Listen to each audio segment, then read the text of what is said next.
I'm here. Of course, Anna is gonna completely and totally abandon me. I'm sorry, I had to go run and do something real fast. I was like, let me go,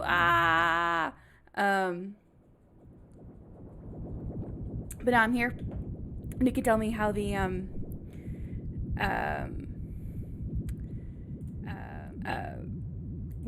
sound is. I'm watching for a little while. Okay. I'll lay down my coffee. I got a new web camera, so I'm gonna slightly adjust it so I can actually see Twitch chat properly. There we go. Molto bene. Okay, so let me just link what's happening in the DevTalk Discord. Yeah, it came in. Yeah, the new webcam I was talking about. I went through some very dramatic. Why is this camera blurry? What's going on? Why am I suffering like this? And I just cracked open the front, and it was fine. Yeah. And let me just get everything ready and come back to Twitch chat so I can see what people are saying. Cool beans. Cool beans. Cool. I'm typing into Twitter right now. I need a new keyboard.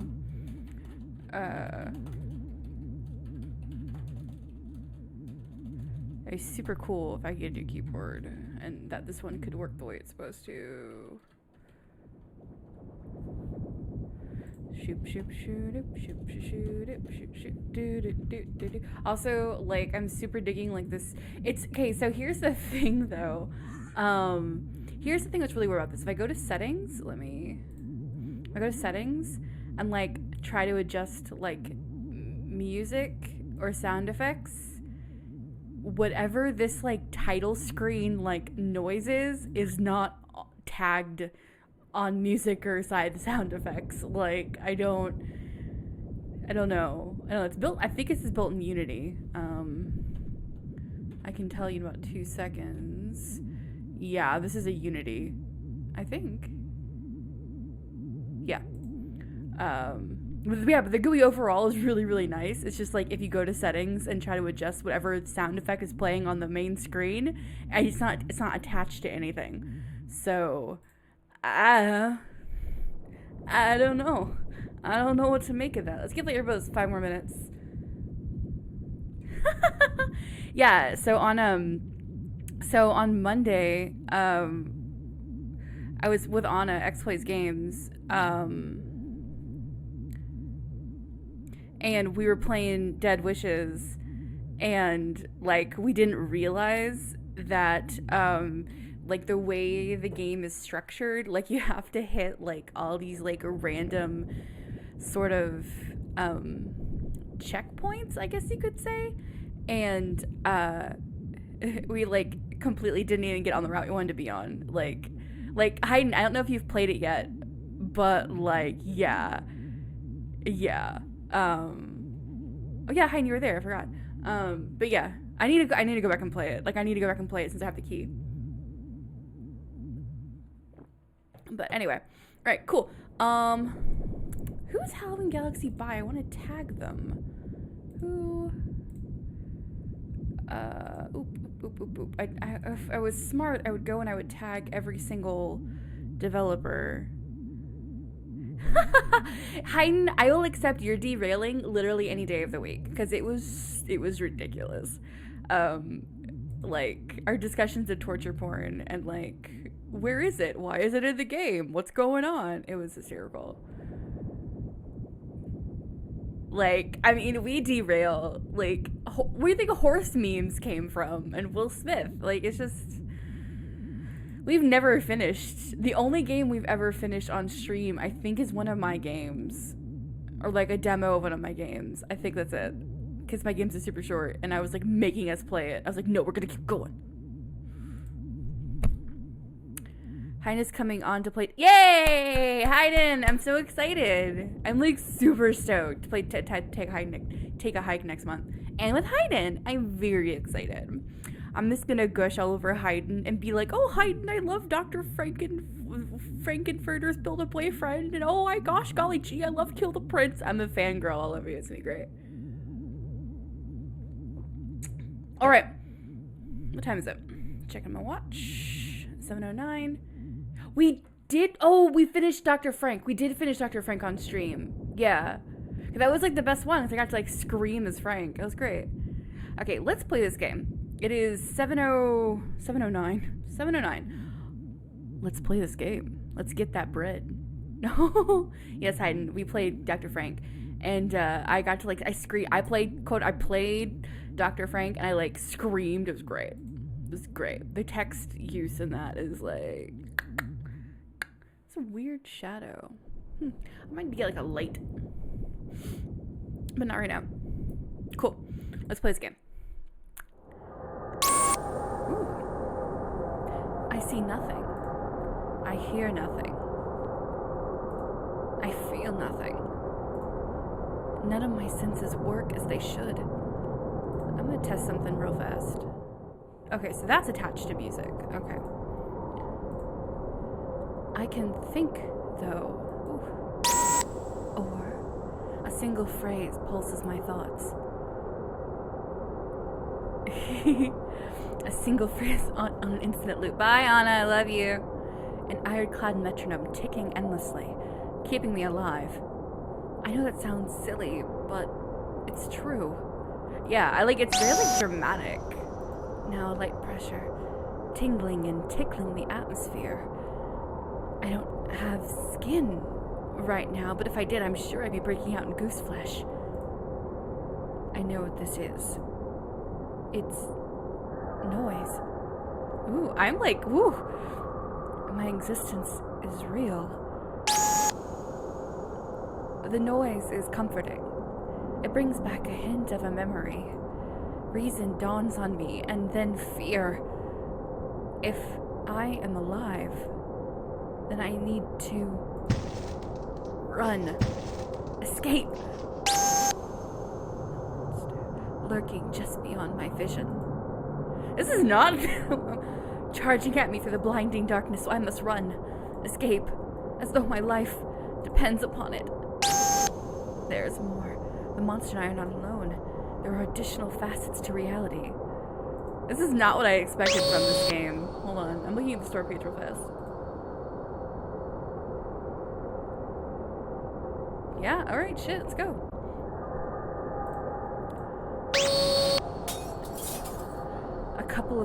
And from noise, a couple of white pixels are born.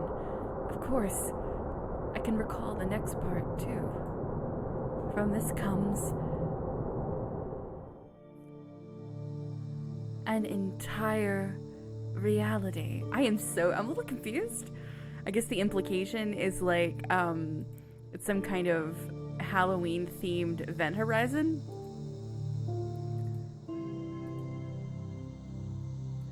All I know is that I have to leave this place as soon as possible.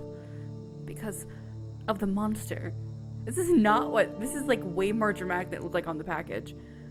What does the monster look like? Does it have sharp teeth? Or beady red eyes? Or tentacles? Or claws? Hands or feet? It is a beast, hunting me down in an animalistic sense. Or does it have a more personal motive? Wanting me to suffer the pain of 1,000 deaths slowly. My imagination runs wild with a number of heart-thumping possibilities. The details don't matter, and yet I still find myself mulling them over. The end result is that it wants to tear me out of this reality, turning me to something that doesn't even resemble life. All that matters is that I get out of here. Here, with these strange planets in this multicolored galaxy. Where am I? I'm not even sure a reasonable explanation to that question exists. The rest of the universe stretches to ad infinitum. But there are 3 planets in front of me. Let's give them a closer look. It's very, yeah, you're right, it's very poetic. It's very, like, prosaic. One of the planets has the face of a my only kind of, because this is a weird, I don't know. We'll see. I feel like there's a tonal shift about to happen. Like I can feel it coming because the art is kind of cutesy. And the game is called Halloween Galaxy. So I was like, okay, it's Halloween in space. I actually didn't read a lot of these descriptions ahead of time because I was like, I want to come in with blind. And so I'm kind of waiting for this tonal shift. I know it's got to happen. And the other two, this one does have a face on it. It's a moon or something covering the earth. I don't know why, but I feel a just tinge of loneliness looking at it. They're all pretty far away. I wonder how hard it would be to get over to them.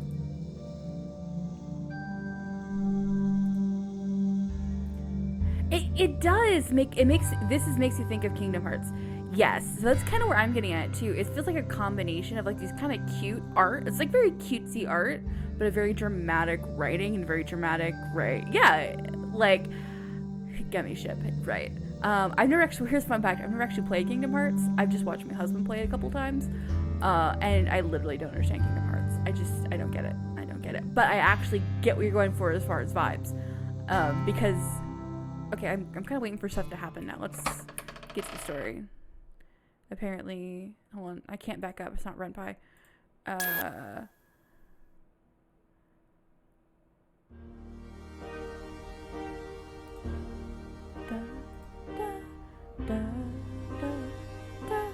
Apple, cinnamon, tangerine, and vanilla. These delicious scents filled my nose with the sweetest fragrance I had ever smelled. Then, at once, I could see and feel too. I was enveloped in a snuggly blue fleece blanket, adorned with comforting shapes and neat features. I had two thoughts in my brain just now. My head drifting lazily from one pleasant thought to the next. My body was jello, completely still and calm. The sounds were tranquil too. I was not alone in this world. Faint giggles and the excited chatter of children. I'm gonna skip a little bit. I'm gonna kind of skip through a little bit. I kind of want to see where this goes. Like, I'm trying to just kind of, because like 6 games to get through tonight, so I like the camera movement. I like it a lot.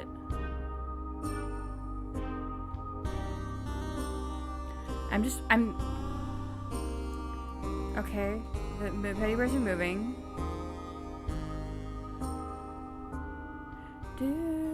Okay, and then they left. I really like this art. I really like the art. I like the bears. They're cute.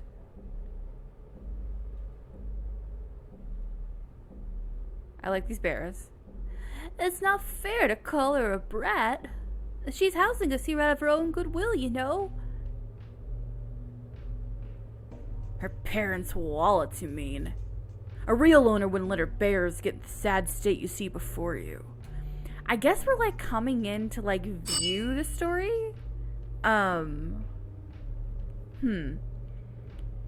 said these wounds were because of the monsters. They are. It's still an owner's job to keep her toys well maintained. Not this sad fluff of bandages and patches. Look, I've been here longer than you can imagine, Rookie, and I know our owner twice as well as you ever will. These scars are your future, whether you like it or not. I could even be your present, depending on how tonight goes. It could even be your present, depending on how tonight goes. My most serious wounds were inflicted last Halloween, and the monsters seem to grow stronger with each passing year. You've only been here for a few weeks. You have absolutely no idea what you've gotten yourself into by coming to this cursed household. But we don't have a choice. Tonight we have to fight, or there may be no other nights, no more Halloweens in our future. That's of course, if these tales you've been telling me are true. They are. You'll see. Only the scariest monsters. Okay, I'm gonna kind of skip them through again. I love these teddy bears.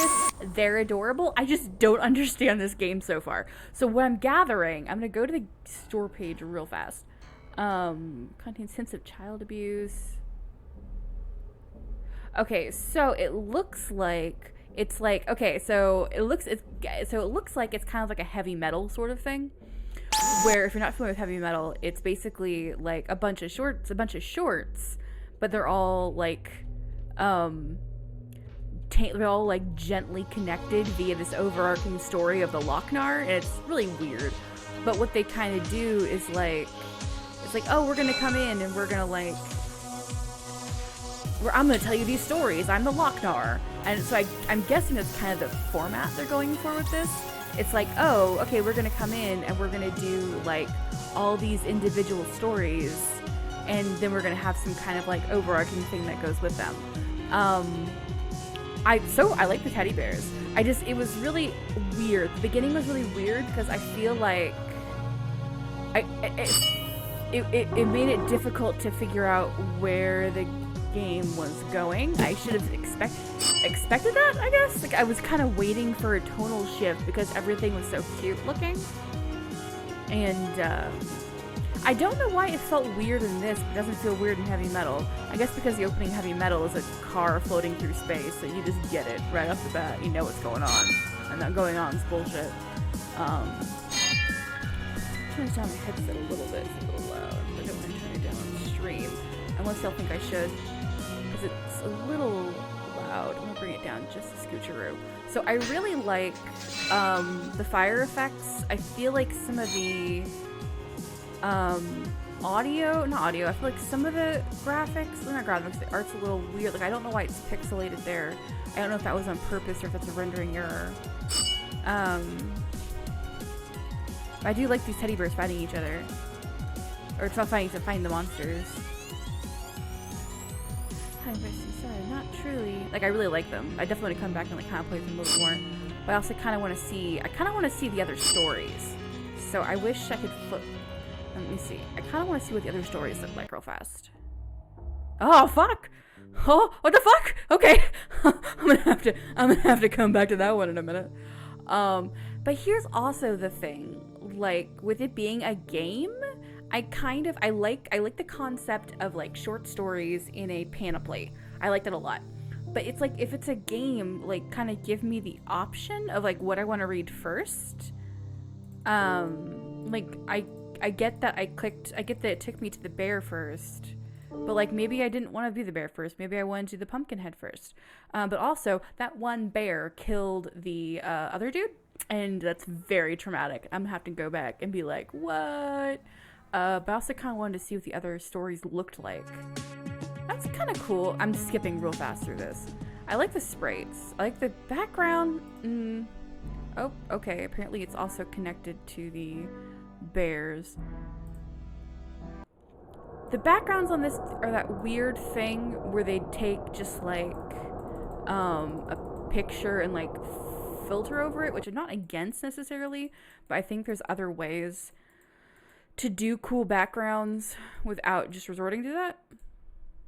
I know I'm a fucking guilty of doing bullshit like that. Okay, I just want to see what the other three stories look like, and then we'll move on to the next game.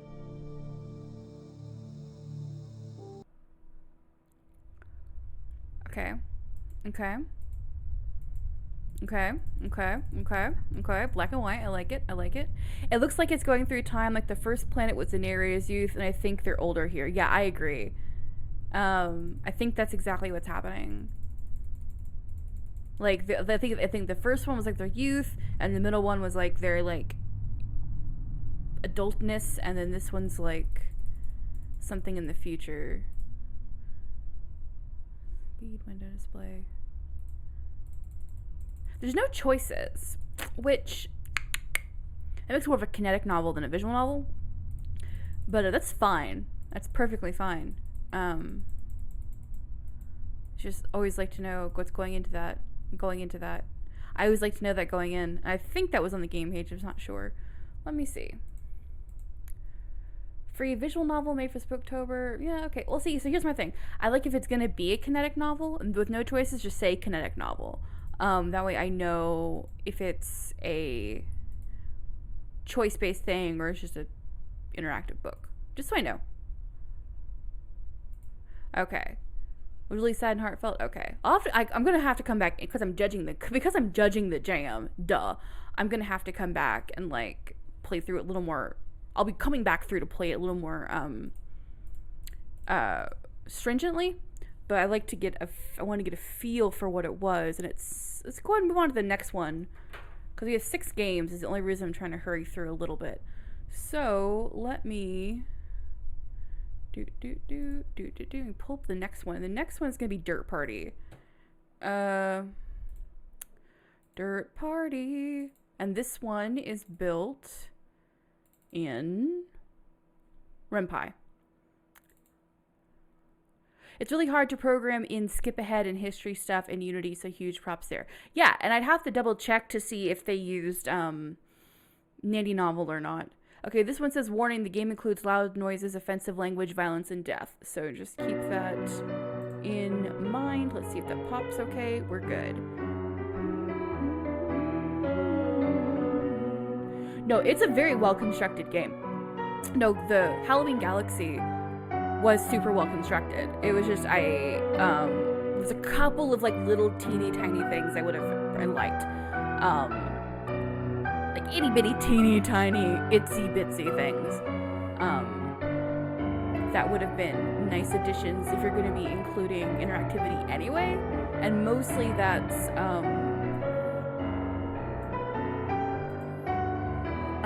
like, let me pick which story to go see, I guess. That's probably my big one. And there's a couple little minor, arty things where it's like, if you're going to put,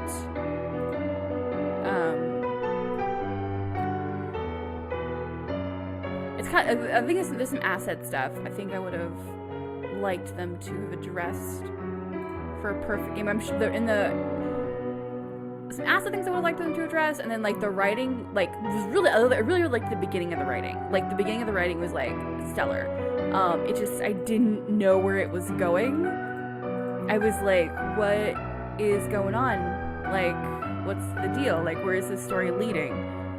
And so I'll have to go back and play it some more to see if some of those questions get a little better answered, to connect them all together. Okay, cool. So this one is Dirt Party, and I forgot to record the last game, so oops. This one's got some solid music too. I'm gonna turn down the game audio a little bit. It's a little loud. Okay. I'm gonna check one thing real fast.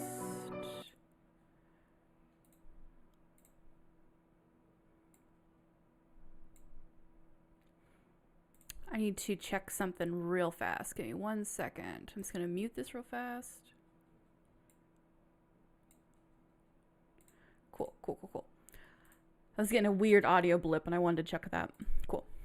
Because I ran into some weird audio blips last week too, and so I'm just trying to make sure I don't hit them again today. Cool. Why did I do that? Here we come back. What's going on? How odd. Huh. 1 sec. That's game audio. That's fine. Ah, that's me. Oh, I think OBS has decided it doesn't like...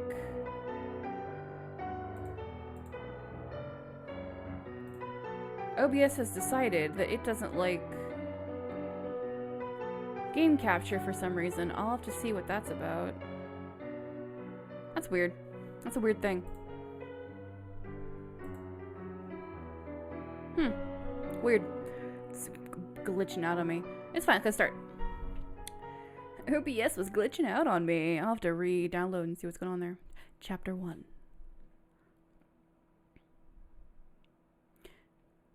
So what do you think about a spooky story? Not now, Crimson. We still don't have a fire. I work on it.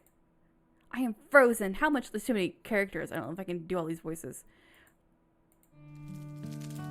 Oh, that's cute. That's cute. I like the little... That's cute. Oh, I want to see it again. That's cute. I like that. So warm. Yeah. Yeah. A story? I am so tired. Give me a break. Leo, listening to a story does not interfere with resting. Yeah, whatever. Go ahead, Crimson. I'm all ears. Is everyone comfortable right now? Why does it even matter? I'm gonna kind of... This is an interesting way. This is an interesting sprite methodology.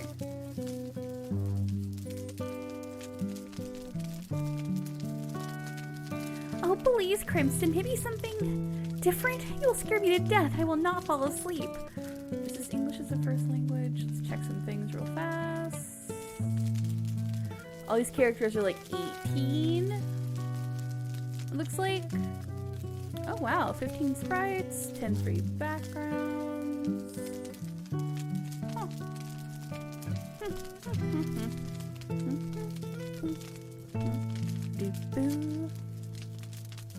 Okay. This is the perfect moment to tell this story.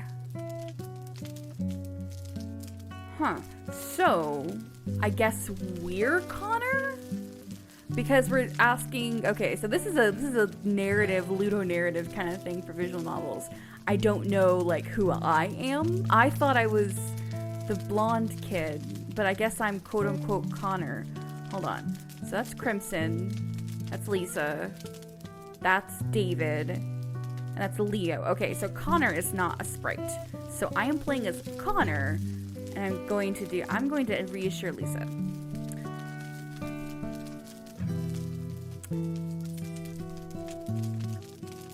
I will start meanwhile. So, the legend tells. I'm going to try to sound a little bit more. It's still a little... I don't know why OBS is doing that. Oh, right. Don't interfere the story. Sorry. I like the little cute little mouth. That's cute. This fire is driving me crazy a little bit. Oh, what are you attached to? You're attached to music. Guys, when you do a ren'py game, attach sound effects to sound and attach music to music. That way, I can turn down that fire crackle without turning down any conceivable music. Because that fire crackle was kind of driving me crazy for a minute there. I'm going to turn it down. I'm going to turn it to there. Now, I've made that mistake before, being stupid.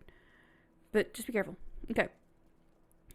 300 years ago, two alchemical brothers lived in the village of Westwood. Alchemy was not so popular at that time, and most of the people were farmers, but this village was special. They knew that the brothers could make real alchemy, while other villagers worked on the corpse. While other villagers worked on the core, two alchemist brothers searched for a way to create a golem that will work for them. I usually get confused when 5 characters are all introduced at once in VNs, but here I am following it. I think the use of moving the sprites around like that really works. It's a neat technique. Yeah, it took me a minute to figure out, yeah, the way they kind of did the sprites moving around definitely helped. I was a little bit confused. I think it's also this. They also make sure that the mouth is open for the character that is speaking. That's really good. You definitely want to make sure, except for Crimson. Crimson doesn't have that. The color coding helps a little bit. I like the slide too. It feels real campfire. Right. I like the slide as well. I'm actually coming to think of it. I'm just kind of assuming that this one's Crimson and that this one's Lisa. Crimson, Lisa, yep. Lisa. Yeah, okay. So it could use a little bit of tweaking, but generally they do a pretty good job of making sure that you know which character is which. A little, yeah, like Lisa talking here is good. Still, I cannot sleep after watching a horror movie, but then Lisa's mouth doesn't close and Crimson starts talking. So it's teeny tiny little bitty, itty bitty things that could tweak a scoocheroo. But generally they did a pretty good job of figuring out who is who. Okay. Two alchemist brothers search for a way to create a golem that will work for them. I like golems. They knew this possible. Jews can make them, so they believe there's also a way for people who don't believe in God to create them. And, so this, okay, I'm gonna keep going. And use Jews' golem as the base. And this is, okay, so this would have to dig into Judeo mythology, which is, this feels accurate, maybe. I'm gonna wait for a minute to see where it goes. After several tries and failures, they managed to create him. They made him out of cement, but instead of water, they used blood of animals. People don't believe in God to create them. It's a base. Huh. This is weird. It's just a weird sentence that I'm trying to parse, and I think what it is, I don't know why I'm getting caught up on it. Huh.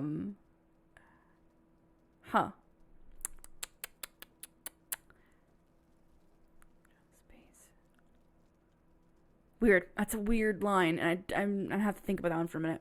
From the cement they made the golem. Inside him they put a fresh pig's heart, and the remaining condition is a strong electric attack.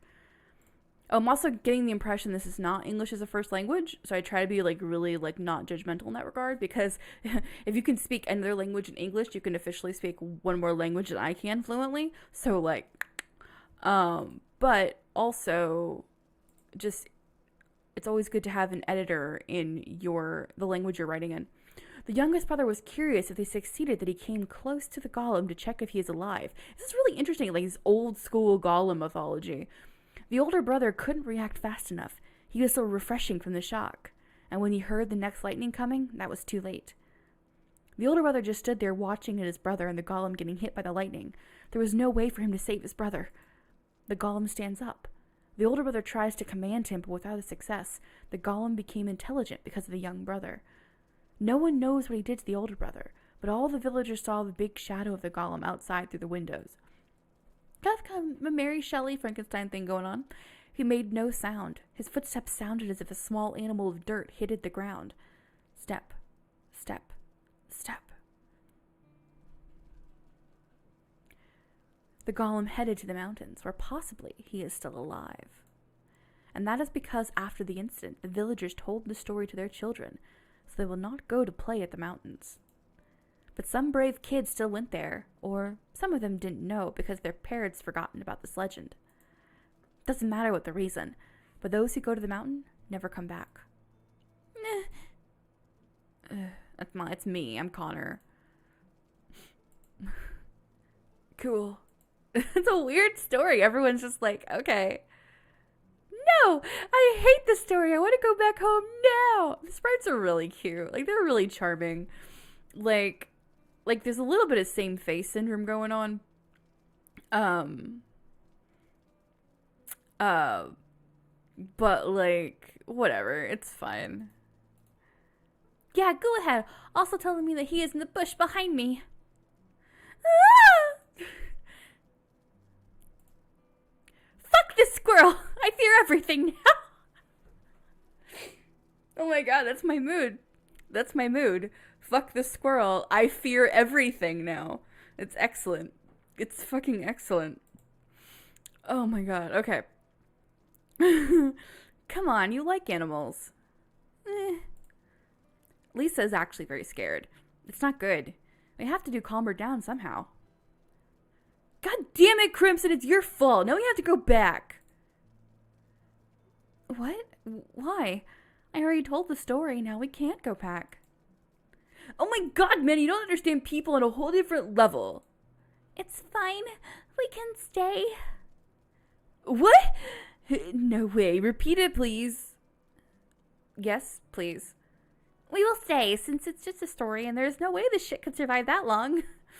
It almost needs more profanity, just because, they're so cutesy that it's, really funny. And I think it would just be, very South Park-esque if it was just here's really cutesy, fuck shit, everything. Yeah, that's hella cool. My respect for you grows in twice, man. Okay, we're gonna skip through just a scooch.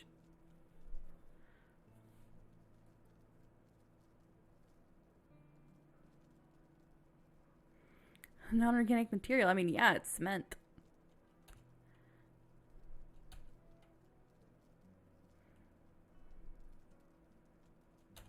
I don't... I guess he's talking to Crimson? That's a weird text tag.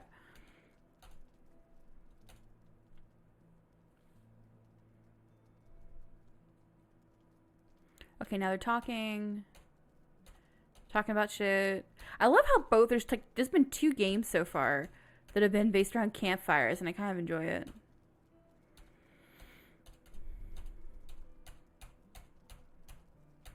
Okay. Now they're 18, so they can drink in whatever country. They're not 21 yet, so they can't drink in the US. But I'm presuming this is a European developer, and 18 they can. So this is not underage drinking. It's okay. I am curious what country they're from. I might have to look it up. I'm going to flip through this because I kind of want to see where the story goes. I'd like to see where the story goes. There's a golem. You've introduced the concept of a golem to me, and now you're just talking about bullshit. So I'm going to need you to get to the point a little faster. That's just me. I'm like super, like, I know it probably seems like I'm like a real bitch about it. But like, I also, I like quicker paced things just in general. I'm trying to check who the developer is on this. I personally tend to like quicker paced things.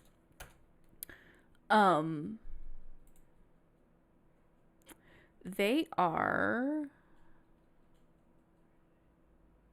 I don't know where this person's from. I was gonna go look because I was curious. But I don't know. I don't know where they're from. I was curious and now I can't find it. I tend to like quicker paced things in general, but also it's like, get to the point. There's a lot of scene structure stuff that I'm like, I'm guilty of it too. I've done bullshit like that too. Okay, so this is me snoring. Shh. Okay, come on. It keeps doing that, and I don't totally know why. What? I see Lisa in front of me sleeping in her sleeping bag. Then I take a look around, and I can barely see in the night, but we are moving. No, it can't be. I look around. Lisa, David, Crimson. Everyone is here. Alright, this is good. Or maybe actually bad. Oh, first of all, don't panic. Okay, actually, I am fine. I don't panic. Or do I? Calm down! I took a deep breath. Another one. One more. I look around to make sure we are moving, and it's not a dream. There's something in one of those trees, and it's scaring you? Ooh, is there really? I'm too busy reading. So I didn't notice. Hold on. Ah! Hold on. Is it this right here? Is it this that my mouse is next to? Because I think that's just where the pattern... Is it these things? I think it's just where they mirrored the tree pattern. It's good though. Like, that's super good though. Like, unexpected weird tree monsters. That's amazing. Yeah, it's where the patterned. That's funny though. Yeah, it's a seam. It's super funny though. They do look like monsters. It's kind of nice. You gotta use long backgrounds, guys. I can't tell what time it is right now, but it doesn't look like much time passed since we fell asleep. Which means still midnight. Next, I check on what we are. It's ground, same as the one we stopped on. I turn to the place where the campfire was, and it remains as there. So wait, is he moving or not? Means the ground was... I'm very confused, like, what the spatial thing is happening right now. So they're on a piece of ground, and it's moving. And the trees... Okay, I want to... Gollum didn't make any noise, but it can't be him. It's just a story. I try to go back to sleep, but can't stop thinking right now as Gollum takes us somewhere. I stand up and try to find the edge. From my feeling, the size of the ground is 10 meters. It's quite a lot, and the fact that there is an edge means that a piece of ground is taken. Okay, so that was a little unclear, and it took me a minute. We need a plan, and I am not sure what is the best thing to do. So maybe Leo? He is our leader, so I believe he could think of something as leader. Okay, wake everybody up. Really? Crimson knows about golems, so I'll just do that. Crimson, wake up. Wake up. What happened? We were taken somewhere. What are you talking about? The golem. What? I think he takes us somewhere. Why you think so? Bitch, look around you. You're obviously moving. Like, yeah, exactly. Look around. We're moving somewhere and the ground we stay on is taken. Like,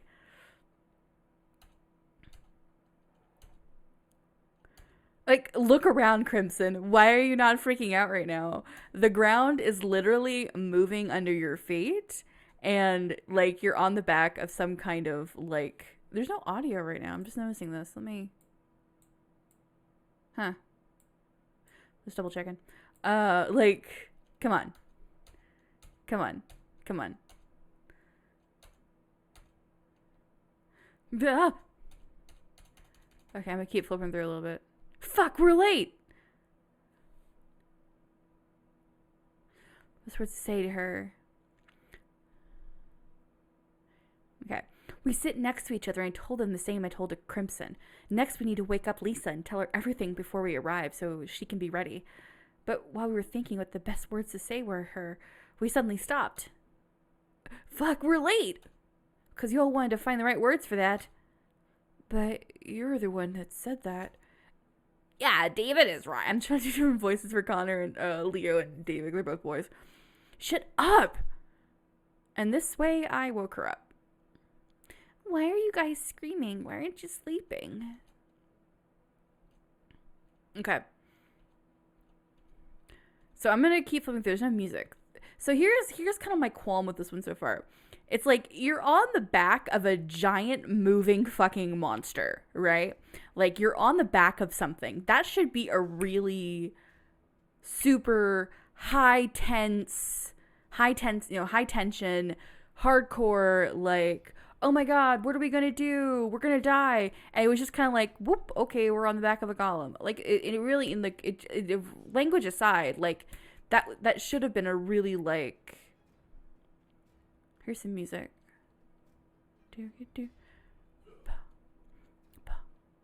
And see, this is all kind of, it's just a little awkward. It's like, okay, you're riding on the back of this golem and now he's attacking you. And it's just like, oh, where the fuck did that come from? Why are you on the ground now? But the art, so all the art in this is really, really good. It's really well constructed.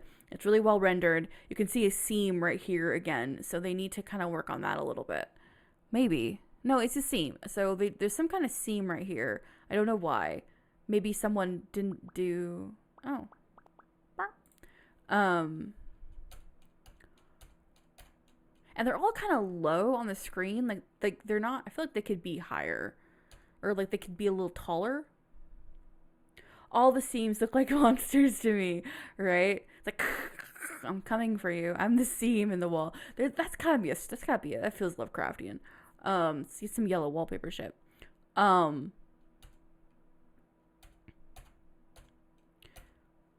point is so much used to close the entrance. So I don't know. So like I like the concept of like you're on the back of a golem and you wake up and you're being transported by the golem. But you'll notice that the entire time they're on the golem, I'm like skipping.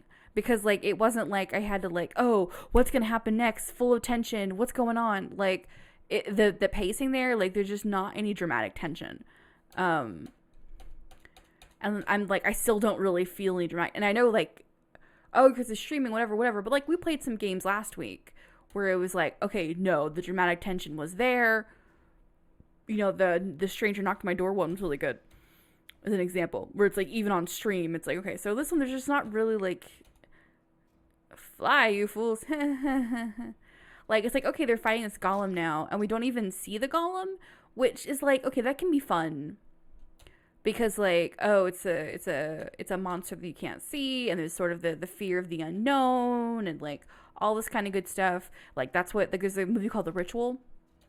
And it's like the tension breaks in that movie when you actually see the monster the first time. When you don't see the monster, it's like and then they kind of give you a glimpse of the monster and he looks really fucking cool.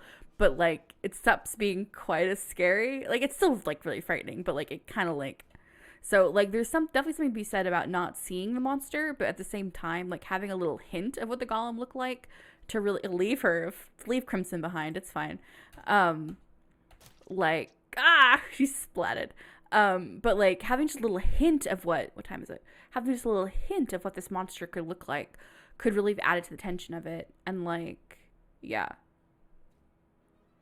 I wonder what the artistic choice was there, since there was clearly so much thought put into the backgrounds and characters. Yeah, I think it may just be a narrative thing. Like maybe they didn't have the ability to, maybe they put all the work into the backgrounds and characters. And so that could be it.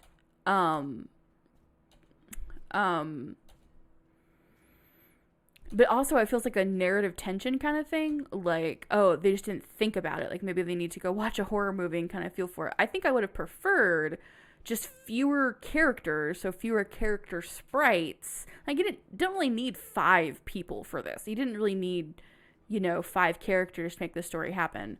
And then they could have put a little bit of that extra effort that wasn't on backgrounds and characters into like doing something a little more visually appealing with the golem monster itself. Like they could have had just freaking 2 characters, It could have been you and one other person, or you and 2 other people, and it would have been equally effective. And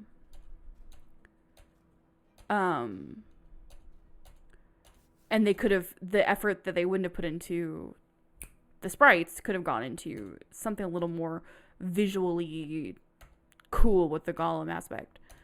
But also I think it's really just a narrative thing. Or we didn't have time to do the golem thing. And that's more likely what it is, because I know what that life's like. And now it's day. Oh, Lisa's all muddy. I guess they escaped the golem. I only had 2 choices. I wonder what would have happened if I'd done those 2 choices differently. I'll have to go back. Because, oh gosh. Because it said it was like several different endings. Just a little longer. Oh god, we got splatted by the golem and now we're dead? That's probably what happened. Right? Oh, look. Is Lisa dead? Ooh, who's dead? It's the first anniversary since that night. That I'm very lonely, but I decided that we'll take this burden with me. Are they all dead? I told Connor to take Lisa to go, and they died in the way. Everyone told me that it's not my fault. I distracted the golem. Wait, what? I told Connor to take... So now this is David?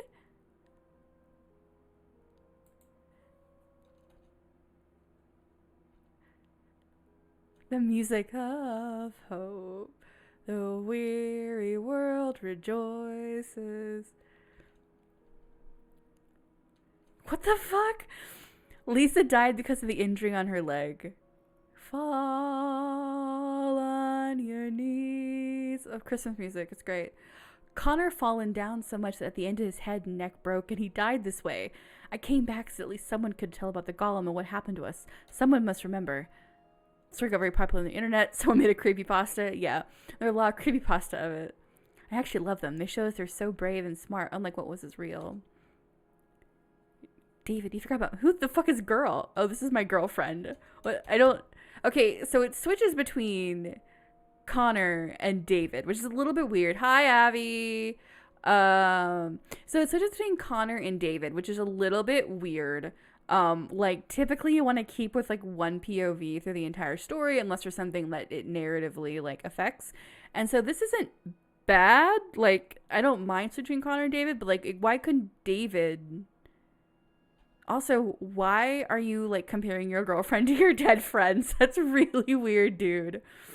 That's really weird, dude. That's really freaking weird. His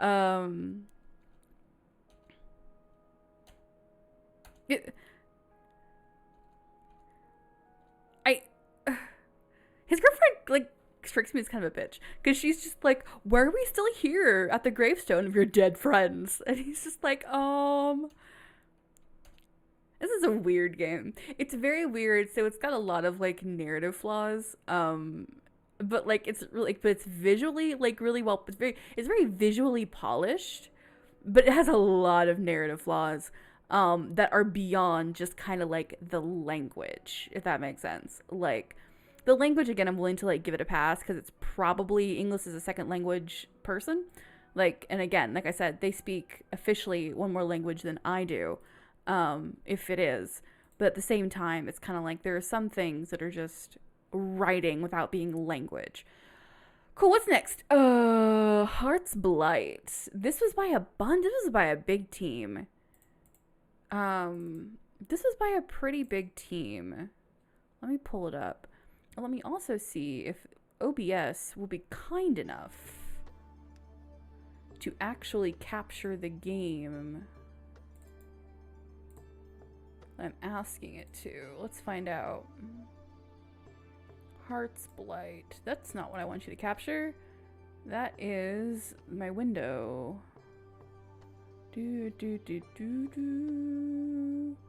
Okay, let's find out. Oh gosh. Nope, hold on. Hold on. Gosh golly gee willikers. Can't read it, it's way over there. Okay, let's see. Let's see. Please, kindly. Would you kindly? There we go. Now we're cooking with gas. OBS was acting weird before, so now it's actually up here. Would you kindly? Yeah.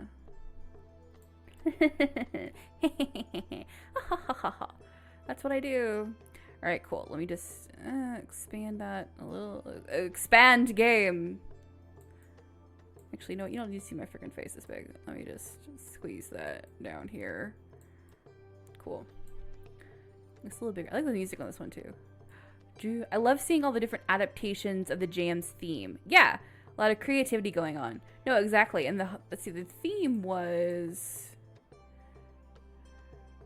I don't even remember. Like, I mean, just horror, you know, monsters, all that kind of good stuff. Like, yeah. I like seeing what people decide to do. I like seeing different people's interpretations of horror.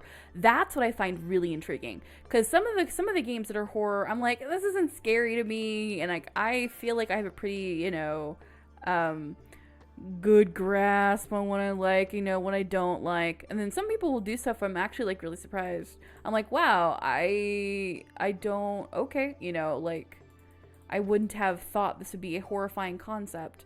But okay, I'm down. Like that bug game with the kids in the school. I never finished that one. That was a very confusing game. I want to go back to because I'm like, what the hell was going on? Okay, this is This is Hearts Blight. This is a pretty big team. From what I can tell, they all took credit for it on itch.io via their game pages.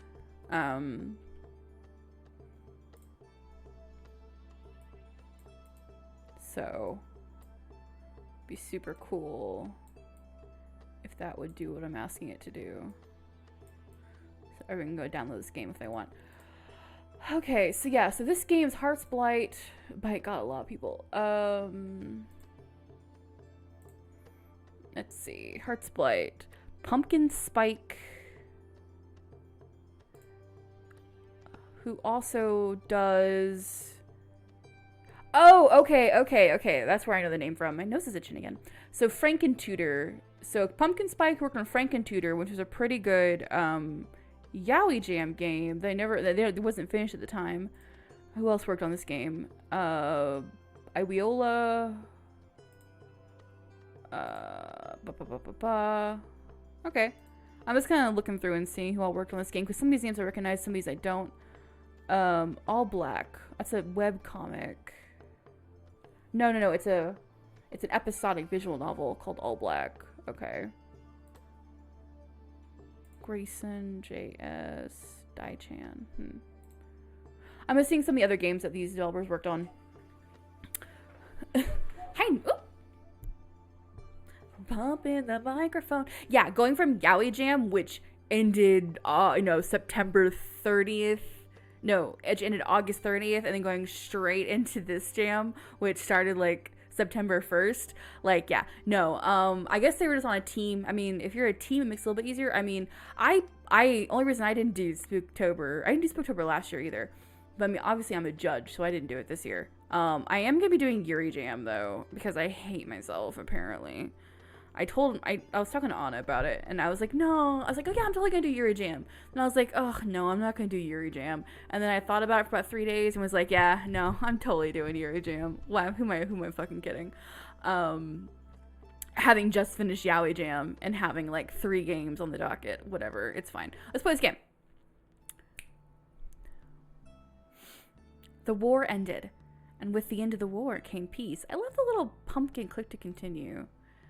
The war I spent my youth fighting ended, but with the end of my youth came nothing. My commanding officer dismissed me from the army, telling me that I was free to go wherever I wished. Yet I had only skills suited for war. I had promised a dear comrade on his deathbed that I would fulfill his last wish and convey his dying words to his daughter. How would I do so? Do, do, do, do, bow, pew, do, do. My parents were deceased. I had no home, no assets. When I knocked on the doors of distant relatives, I was turned away. Oh, this is kind of cute. I like the music. I like the red moon. Okay, let's see how this goes. As my wallet grew thin, my hopes feeble, I wandered into this empty place. Where had I entered? Where was the exit? All around was wasteland, as if it had once been a battlefield scorched by flames. Only soot remained on the ground. I kind of love these characters. Okay, so here's my thing. I think Hayden, we've talked about this. Oh god, she's got eyes in her hair. I love it. I don't know who my main character is so far. Let's see. A demon. Okay, so I'm the person on the left and demons on the right. Good to know. For you have come here. Let's see. No, I was wrong to call her a girl. As I narrowed my eyes, taking in the form before me, I saw that she was not a girl, but a demon. For you to have come here means that you have something you are profoundly lacking. I can grant you riches, as much as you could ever hope to spend, to fulfill those needs of yours. The question is, what are you willing to suffer in exchange? Is this some kind of like pseudo-Japanese Faustian bargain? Suffer? It wouldn't be fair otherwise, now would it, Isako? Is that so, demon? You hurt me, speaking so coldly. Why don't you call me Maku instead? I would prefer not to. See, I'm just glad they're both like female characters or femme characters because that makes it easier. I have like one boy voice. One. I've been cast for it multiple times. You can hear it in One Piece. But I only have the one. Go on now. List your terms. I won't ask for much. You have only 2 things you must fulfill for the next 7 years in exchange for wealth as long as you live. The first is to survive. You will become an existence feared by humanity, something others cannot help but see as revolting and terrifying. Some may flee. Some may attack. Do as you see fit in order to survive. The second is to not once utter a single word for help. I will not take away your voice, but keep in mind that you can never plead to anyone to save you. If you do, then you will have broken our deal, and your soul will be mine. Similarly, if you die within these 7 years, then your soul will also be mine. I will lift the curse at the end of the 7 years, and you will be free from these 2 small conditions, free and rich till your life comes to an end. As for the money I promised you, whenever you reach into a pocket or purse, you will find yourself the amount you desire at any moment. I'm going to turn the game audio up just a scoot because I really like it. Isn't this a rather agreeable exchange? Agreeable as it sounded, this was a deal with a demon. I paused to wonder how truly agreeable it was. So I really like the pumpkin, admittedly, but it feels a little out of place. I think they would have benefited more from something like a cherry blossom or like this really sick ass red moon, which is like a thing in it. That's awkward. I don't know what that is. What did it matter? My hesitations fell in the face of desperation, and I instead consoled myself with the thought of what I could gain. A soldier and death, that was nothing new. Who can say if it's agreeable or not? I had nothing left to lose and chose to enter an agreement with her. Bad move. But I will take those terms of yours if you grant me the boons you promised. Good, good. Then I will return you where you belong. Please do your best to entertain me for the next 7 years. She snapped her fingers. I love me a good Faustian bargain. Before I could speak again, my vision warped. I squeezed my eyes shut at the undulating darkness that threatened to seep into my head.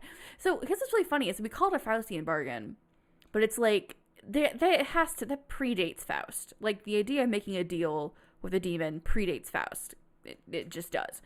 But for some reason, like, I don't know, because old white dudes just have to dominate everything in Anglophonic culture, that's where my first thought always goes. So I need to find me a good, like, ancient, deal with the demon story, and, like, or deal with the devil story of some sort, and, like, use that, as opposed to saying, like, a Faustian bargain, be like, oh, it's a heart's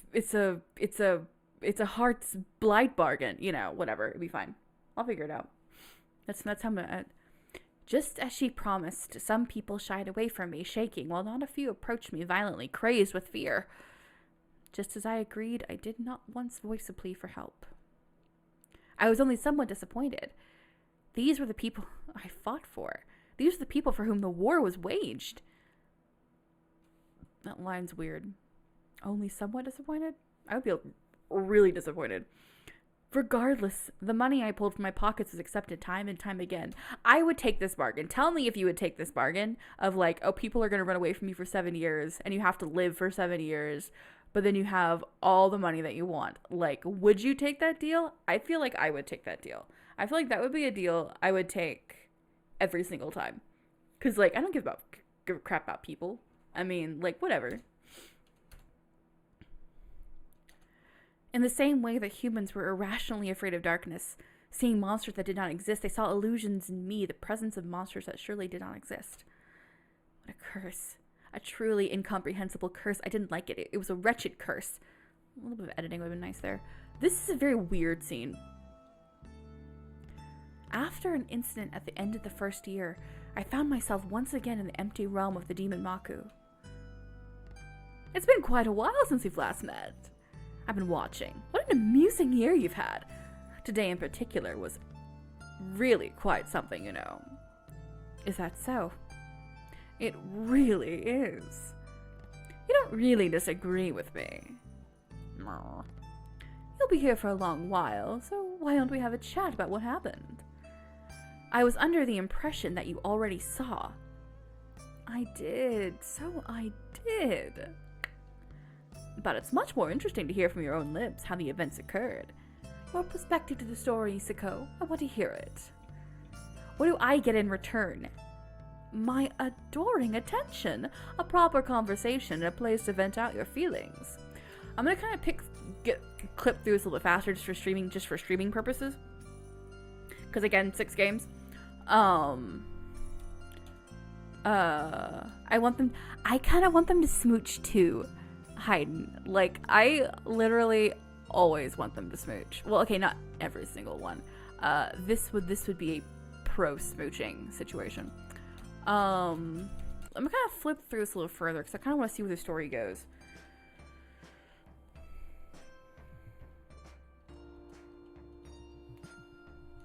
Oh, okay. Okay, a kiss to seal the deal. Oh, a deal with the demon. A kiss to seal. What? You want my soul? It's like, you want my heart? Come and take it. Oh, I've already given it to you. No, it's excellent. Maybe they will smooch. Okay. Without my prompting, he sputtered out a non-explanation that he was a smoker. He didn't smell of cigarette smoke. I entered the shed, and I decided to... I'm gonna say...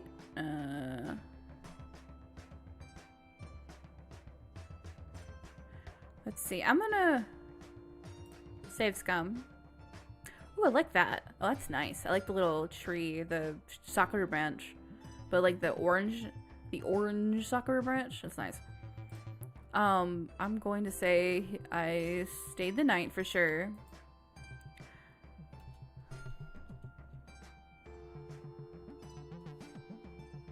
I knew it was a bad idea. Let me go back.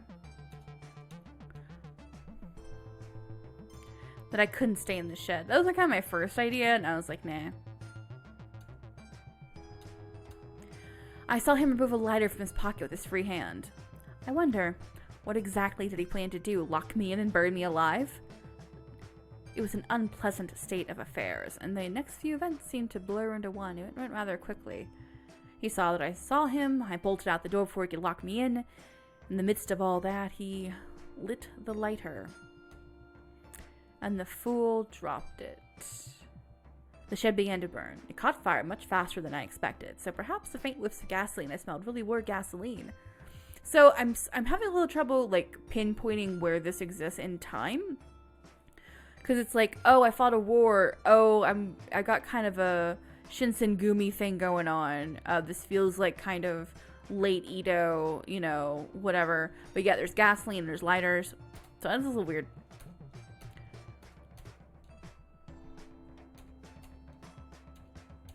Also, like, stop trouble. So, like, I'm definitely down for purposeful anachronism.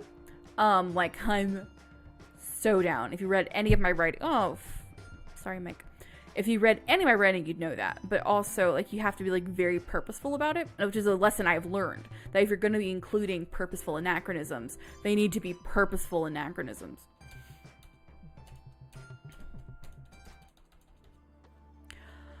Perhaps you feel a bit better now that you've left out your thoughts about it. Was that your intention? No, not at all. I simply wanted to chat a bit. It's no fun being all alone here, you know? I see. Purposeful anachronisms are, like, for me, one of the hardest things to write. Exactly. Like, it can be really, really, really difficult. Like, and also it's kind of like, who's your audience? Are you trying to purposely... are you trying to like purposely buck expectations? Like, so you have to like play with it really, really like a lot. Like, there was a piece I was working on and I went to get it critiqued, which is a writing group, and I had purposely, I was like, okay, there's gonna be some anachronisms in this.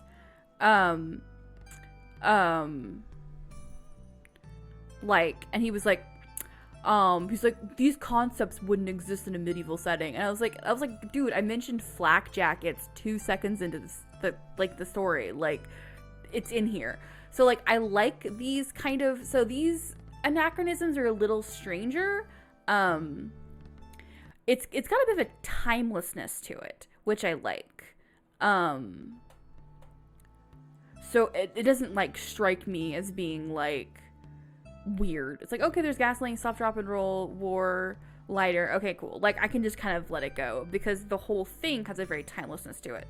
So I think that's kind of a way to kind of deal with that.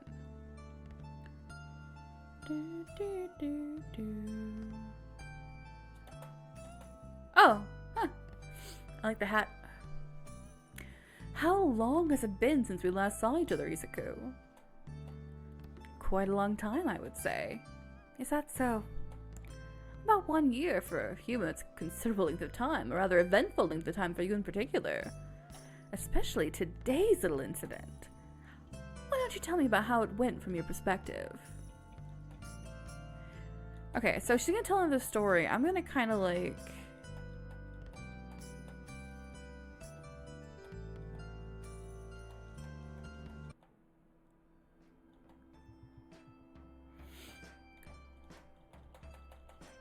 because I like the conversations. I think it's a really good storytelling device.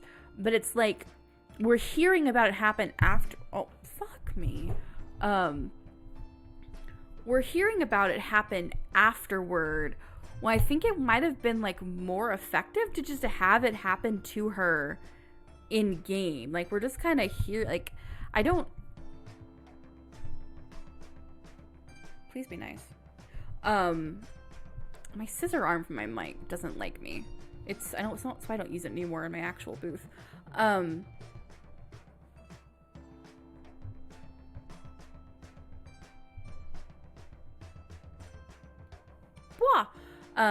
Yeah, like it's show don't tell. Like, it's like she's like saying, oh, like these are all these things that happened to me, and it's like, why couldn't we have just seen it happen in game? Why did it have to be this like, oh, let me tell you about it afterward? Like just why couldn't we have just seen it? Why are we being told about it afterward? But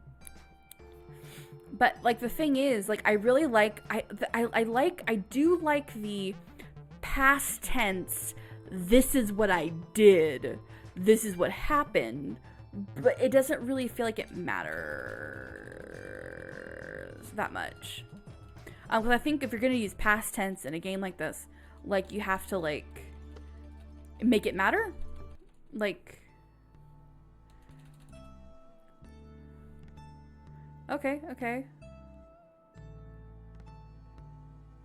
Okay, cool.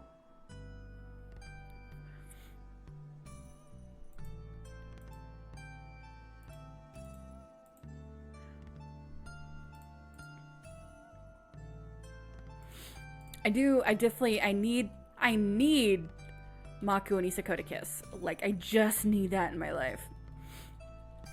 So let's just kind of skip through and see what happens.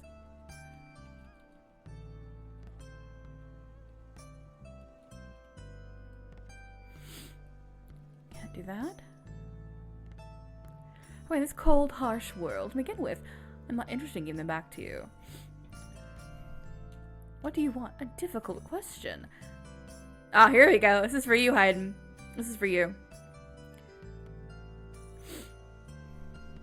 Let's see. It's no fun if you won't answer.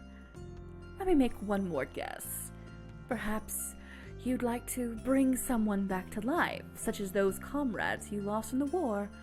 The ones whose souls I took and the ones' souls I didn't. Do you? Oh, but I can't do that. I don't have such power. I'm just a pitiful little demon trying to make her way in this cold, harsh world. And to begin with, I'm not interested in giving them back to you. Pitiful? Little? Let me ask you, what do you want? A difficult question. I want you. That I am not willing to give. Oh, shut up, Isako. Yeah, you are. I desire you all the same. Who am I to deny myself the truth? You're not yet halfway through your 7 years. If you die or ask for help, then your soul will be mine. We'll see who wins in the end. We'll see. Shit. Let's see what happens. It is kind of slow burning.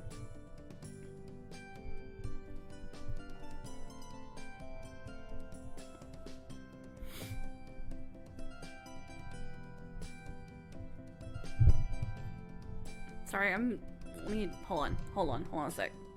Hold on a sec.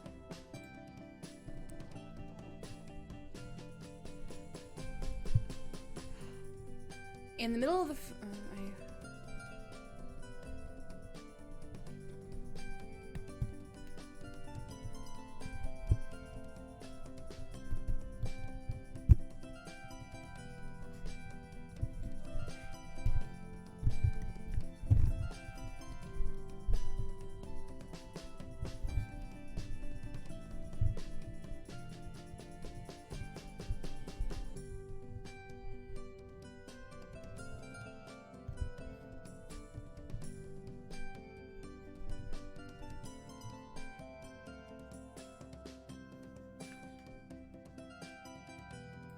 no, this part's still past tense. In the middle of the 4th year of the deal, I arrived in this town. The town was in the midst of preparations for the Festival of the Dead, a festival celebrated greatly around these parts. So this part's still,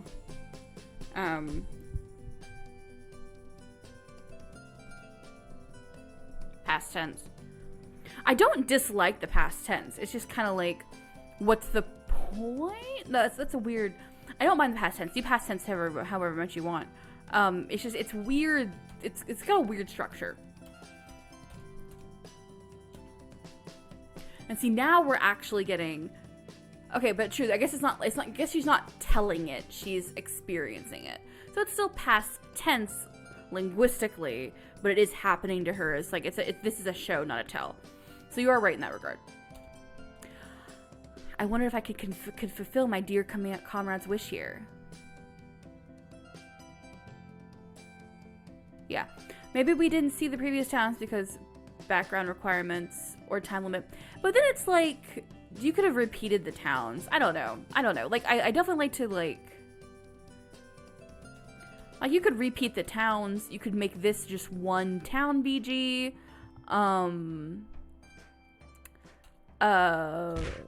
Like, they're doing 2 town BGs here. Backgrounds here. And it's like, they could have just made this one town background and then made that background another town, or they could have repeated town background. They had a huge team. And, you know, so... Like, not that I don't think... That is a clever way to deal with the fact that you don't have enough space for all the backgrounds you want to do. I know that I've cheated backgrounds like that before. I just don't know if I would have picked that way.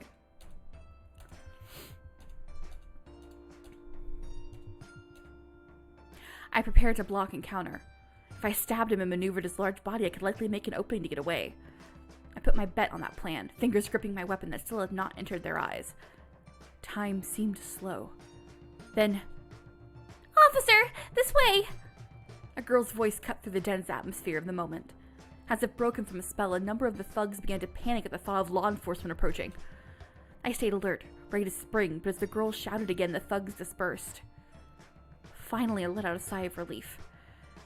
As I returned my weapon to its place, I winced as the adrenaline rushing through my body slowed as well. Lightly moving my shoulder, I could tell it had been hit hard. "Are you alright?" It also could have been a sprite limitation, because, like, if you actually, like, showed all those stories, you'd have to have, like, you'd have to have the innkeeper, you'd have to have the girl, whatever. It still doesn't mean I think it was the best choice. I just understand why they chose to do it that way. Yes. The police officer? Oh, that was a lie. Something about her looked familiar. Was it the bridge of her nose? The shape of her mouth? Despite the apprehension in her eyes, she did not run away after seeing me. This girl was someone who kept a cool enough head in the face of the curse to talk to me. I see. Thank you for this assistance. Thank you for the assistance. You're welcome. Are you a traveler here for the festival?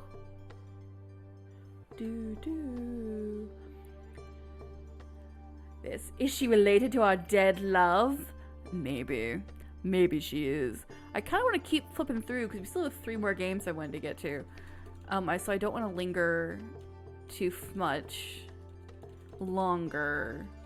I know one of them's pretty short, and I don't mind going past. And I'm not streaming in the DevTalk Discord. I don't care how much longer I go. We'll get through all 3 games I want to look at. But I must ask, are you... My dear comrades, that old man's, I said his name that I hadn't said since the war ended. Daughter? I am! You knew my dad? She does have moving hair clips. Her little bats in her hair. We fought in the war together. It wasn't just that. There was so much more, but I didn't say it aloud. I couldn't return to the past. There was no longer any point in thinking of it. I simply had to fulfill his last wish. How nice it must have been to be raised by a man like that. He asked me to convey his last message to you. That is suspicious.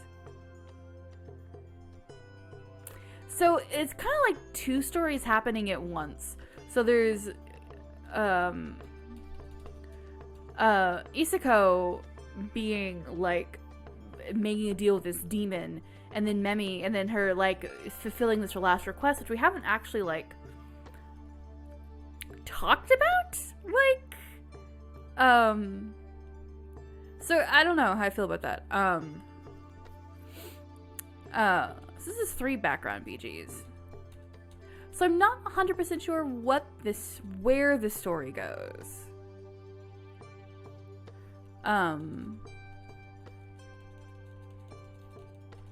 Like, I bet if we kept playing, oh fuck!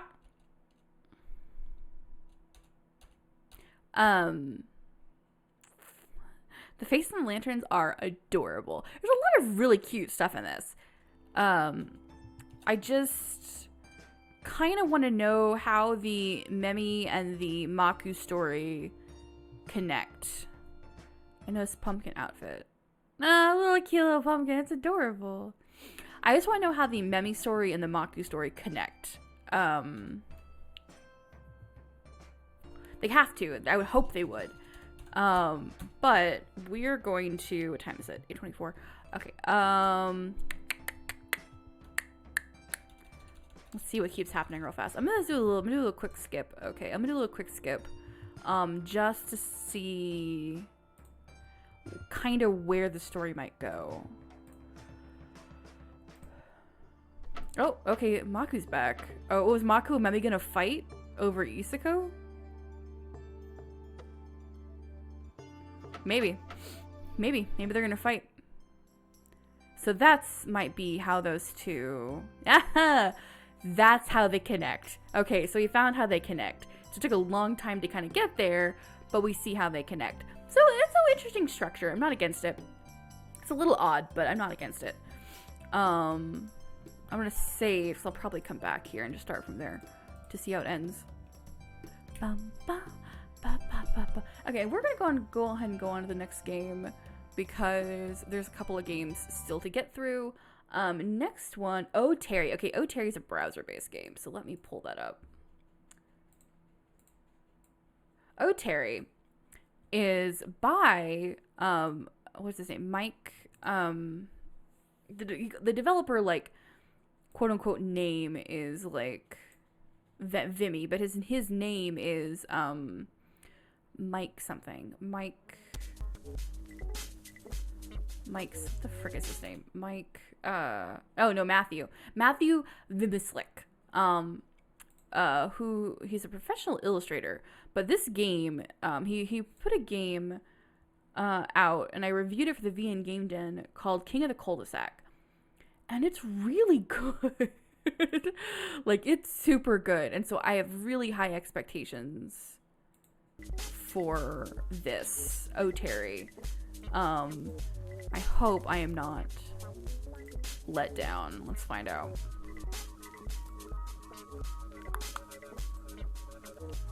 And here we go. It's browser based, so it's a little awkward. So let me just adjust. Come on, man. Don't be stupid.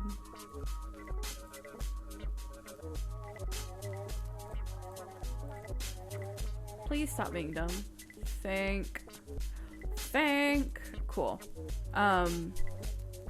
Yeah, so he put out a game called King of the Cul-de-Sac, which I really liked.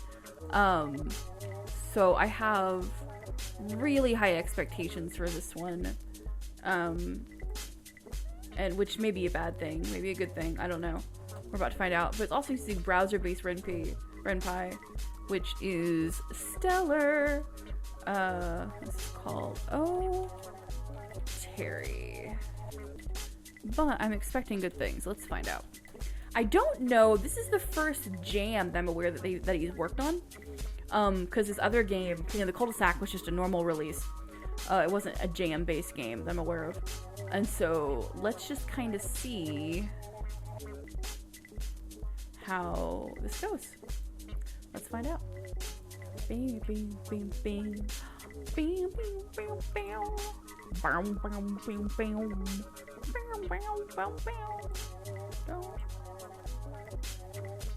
Because from what I know, he's a solo developer. So let's find out. I'm trying to adjust this so it's a little more in frame. And it doesn't want to. It's fine. Ooh. Hold on a sec. Allergies are hitting me real fast.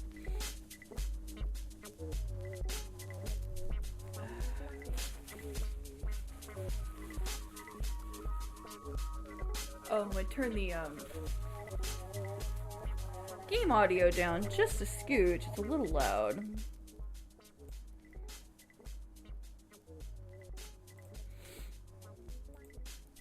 Please.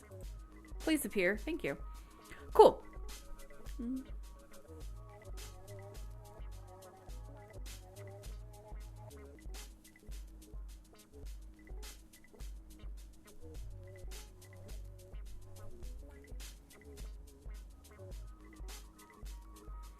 Okay. Let's find out. Let's see. Let me bring this up a little bit so it's a little more in frame. Okay.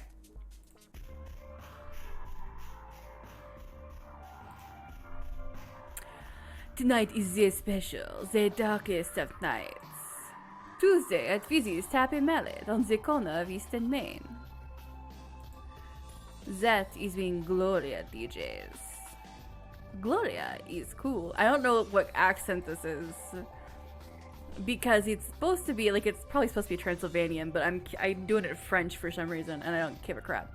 Ah, look at these bountiful feasts before me. Oh, so many worthy of my carnal desires. Now, who here deserves to sacrifice their lives to I, Baron von Bloodmonger? Oh, okay, this is cute. Let's see. Okay, cool. Kind of into the hipster dude. I like the DJ. Gloria. Ah, if only. She has already turned down my amorous advances. But no means no. I am not a monster. Yeah, so this guy's a professional is an illustrator and an animator. So his shit is like, looks great. Pluck that flower again so soon. She was here last week. Okay, so it is more of a German. Okay, she was here last week. I'm doing Swedish now. She was here last week, and I took it all. And I took all she could give. Perhaps another time. This is my weird, like, Bauhaus, bad Bauhaus. Seriously? Look at that guy. The plaid shirt, the wax mustache and beard, those glasses. He is obviously a werewolf. I will not dignify that consideration. I keep there's a vampire accent, like the fake Hollywood accent. Like, I keep switching between accents. I keep wanting to slip into French. But, like, I'm not doing it right because I'm kind of tired, so I'm not actually hitting my actual accents right. Oh, gosh, I will not dignify that consideration. So it's kind of like a weird combination of, like, Swedish and French and German. Oh, hi, my name... Yeah. We can get out of here. Oh my god, I've never done anything like this before. I'm sure you haven't. I keep doing French still. I mean, Derek recommended this place, but I didn't think... Yes, this shall be a magical evening for us both. I'm gonna stop. I'm too tired to do my accents right. Now let us embrace in our dance macabre. Here? I love it so much.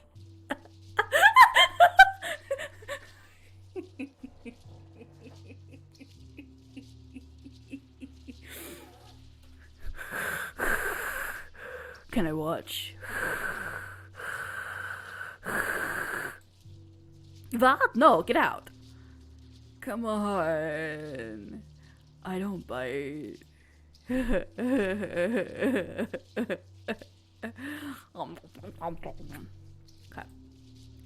I don't care. Leave.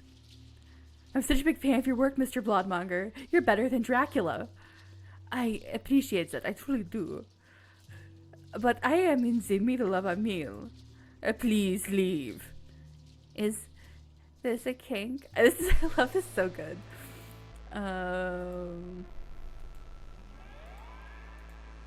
What? I don't know what you are. He's not a friend of yours? Shh. It's okay. I forgive you.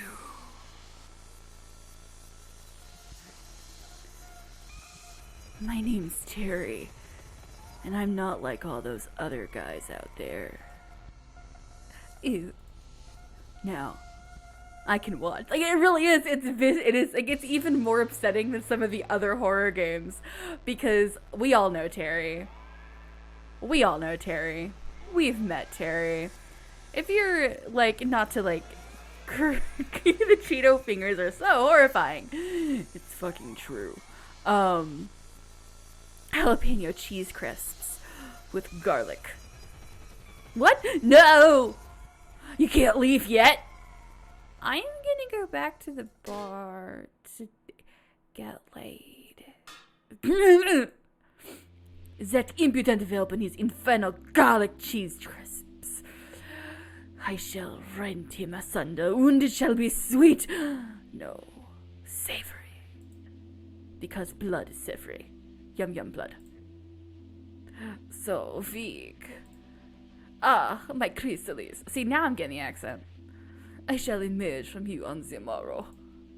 I shall become as fresh and new as a butterfly. I'm still slipping into French. No, like, wait. What is? Okay. Like, it's so good. Like, it's a very, like, kinetic experience. And King of the Cul-de-Sac is like this, too. So if you really like this and you want something a little more, like, all ages, definitely play King of the Cul-de-Sac. Because King of the Cul-de-Sac is like this times a million, and it's longer, and it's really cute. And I want everyone to play King of the Cul-de-Sac, honestly.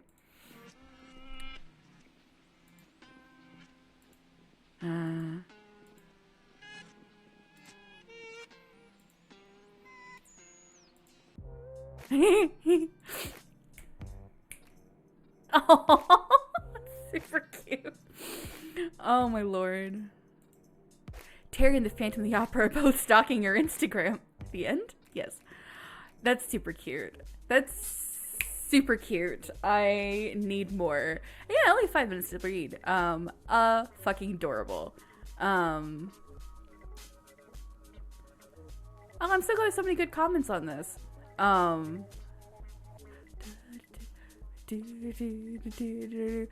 I love games like this. I love these, like, I love really short games. There's another really great game. It was a nano game, I think. Maybe not. That was, it was Girl vs. Zombie. And it was just like you could play it in 5 minutes. And it was just like, you make choices, and then like, obviously you make choices. But like, it was a very like, let me roll up the next game. It was a very like kind of please stop being strange. It was a very like fuck,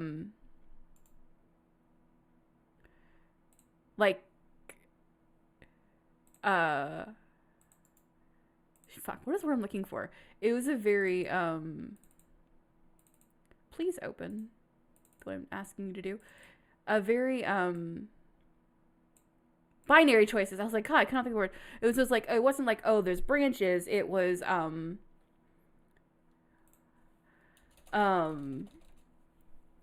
just kind of every decision you made like resulted in something, as opposed to it being like collective choices or whatever. And so that was a lot of fun. So I like games like that are really short. I really liked Terry. I had high expectations going in already. They were met. Thanks, Matthew. So now let's pull up Bewitched Hearts. This is by Dia Sands and Kepa T. Dia Sands is the writer and programmer and UI. I like Dia Sands' UI a lot. And Kepa T, I don't know what else Kepa T has worked on. Bistro Days, maybe? I don't know. Let's find out. Hold on. Kepa T, whatever. Or I'll go and pull the game up. This is Bewitched Hearts. It's built in ren'py.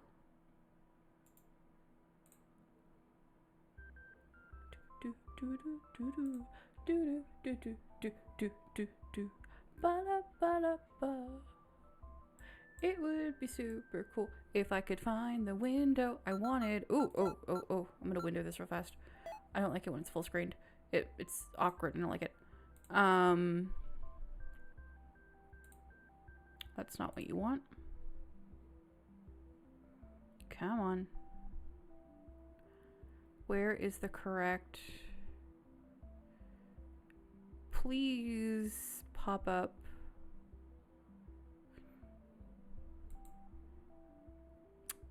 It doesn't want to find it. Please, OBS, stop being silly. That'd be super cool. Why doesn't it want to... Ever so often it does this where it doesn't want to, like, find the capture window.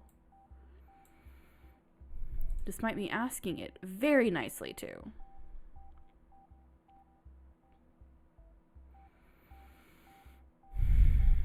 Here we go. Got it. Okay. This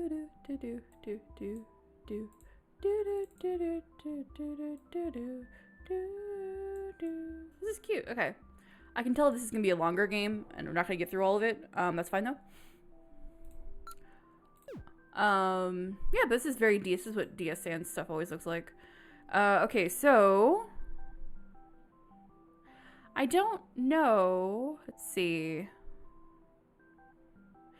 Okay, so it's made by DS Sans, who does Chemically Bonded, and Chemically Bonded's their big one. There's other one's called Sounds of Her Love. And then Kepa T has worked on Syntactic Sugar and Bistro Days. So those are their games. I like DS Sans' GUI a lot. I think they do a pretty good job. This isn't my usual art style that I typically like.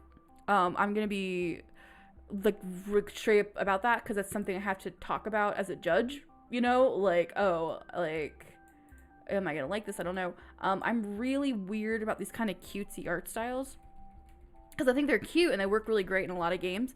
But lots of times they're like adult characters but cutesy, and it's like, okay, I get that the character is 18, but you made them look 12. So, like, you have to, like, take those things into consideration. You know, it's like, okay, just because you give them bigger boobs doesn't mean they don't look 12 still. It's just an anime thing. So, oh god. There we go. Hallows Eve. I know this song. This is a Dave McKean. This is a Dave McKean song. Not Dave McKean. Mike McLeod. I don't know why I said Dave McKean. Wow, my brain, like... Not Mike McLeod. What the fuck is that guy's name? Incomtech. Hold on, this is gonna drive me crazy until I know it.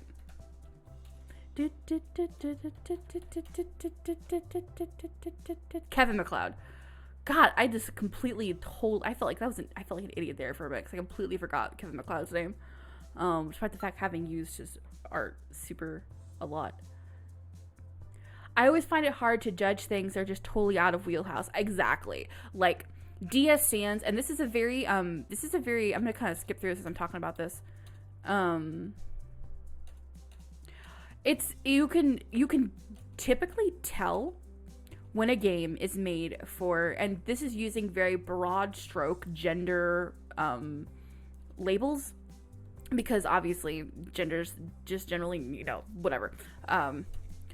But you can absolutely look at a game and know, okay, is this made for a traditionally masculine audience, or is this made for a traditionally feminine audience, or is this made for something a little in between? Is this a sapphic developer making it for a sapphic audience? Is it an Achillean developer making it for an Achillean audience, or something in between? And DS Sans, I happen to know, like, not know, but like I get the impression that their games are more for a quote unquote traditionally masculine audience. Like, they're my wheelhouse. I find it hard to judge things. I got you, Hayden. You're good. I happen to know that I perceive that their games tend to be more quote unquote for a masculine audience. Like, they're more of the traditional, like, gal games kind of. Not gal games. No, gal games. So I already know. So as long as you know going into it, like that's gonna be a thing. There's another game I played recently when I was still doing Ludo Narrative Scramble, which I haven't for a while. Is like, it was a game where it was like I was reading it and it was like, okay, I know this isn't my typical thing. I know I don't like this kind of game, but it was still not well written. And I was like, you can do both. Like, you can, even if a game is not in your typical preferred like genre, you know, demographic, whatever, like you can still like tell when it's like, okay, no, this is good versus bad. Like, this is really cute. Like the art is really cute. Is it my métier? Not métier. Is it my preference? No, I don't really like cutesy anime girls, personally speaking, despite having played a couple on the TV. Actually, no. How many cutesy anime girls have I played? I have played precisely one cutesy anime girl, so we're good. That has a name. I mean, I'm sure there's other cutesy anime girls in there. I don't remember. I'm thinking through my bits. I don't know. But I recognize that it's well rendered. It's cute. She's an attractive, aesthetically pleasing character. Even I'm like, eh. Lilia, your outfit, it's not what I expected. Huh? Oh, do you like it? I'm the devil. Isn't Halloween about being daring and unexpected? I've always wanted to try wearing things like this, and I finally got the courage to do it. Even though you and Irma would both laugh at me. No, you look great. I just, Lilia pouts. I put a lot of effort in this. A lot of liquid lipstick was wasted to get these blood tears to look right. Oh, don't use like don't do liquid lipstick for that. Because liquid lipstick is more likely to stain your skin. Like it's purposely made to like stain skin so that it stays on a little like longer over the course of the night. If you really want to do blood on your face, like just get skin safe fake blood and do it that way, or make some. You can make some up with skin safe food dye. And cornstarch and water. I wouldn't use liquid lipstick for that, just as a trick, because it'll stain. It'll more likely to stain. Or makeup. Just do makeup. Just do red grease paint makeup. Lily and I sit on our knees at opposite ends of the small wooden round table in the living room. She looked down at her hands, fidgeting. I'm not actually reading this game. I'm just kind of like flipping through it. I really couldn't take her seriously sitting there in front of me wearing something so Lilia? No, they definitely took less of a horror approach to this and made it just more of a Halloween story, which is cute. Yes? So, you're still afraid of doorbells, huh? Hey, that's not it, and you know it's not. I just don't like loud noises, and I didn't want to bother you in case you were busy. Sorry. Hold on a second.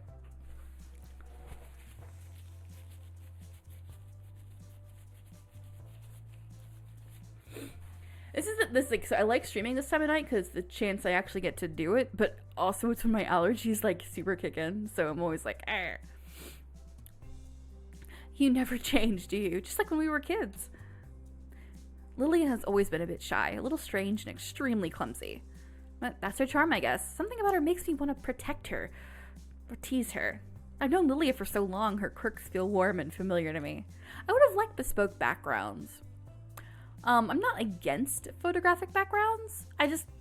I've used them in games before. Like, I'm not gonna lie, like, I'm guilty of that. I'm just using, like, backgrounds with, like, a painted filter over them. I've only done it in one game so far, though. So, I spent a lot of time in those backgrounds still, doing lighting effects and that kind of stuff. So, I don't know. I feel like I don't want to like game shame anybody, but it's like you have to find a way to like build it into your game, you know. Maybe just buy them. And there's something about the photographic background, the illustrated sprite, that I'm just like, it feels unpolished and it bothers me, and it's so stupid, and I should just let it go. but I just can't for some reason, and it drives me crazy. And I promise I'll break anything. I'll definitely buy a new one. Like, I don't even mind you taking a photo and, like, tracing over it or, like, line arting it. But something about, like, just the completely photographic background with the hand-drawn spray is just, like, it bothers me. And I can't get over it sometimes. The three of us got a little bit of just same chin shape.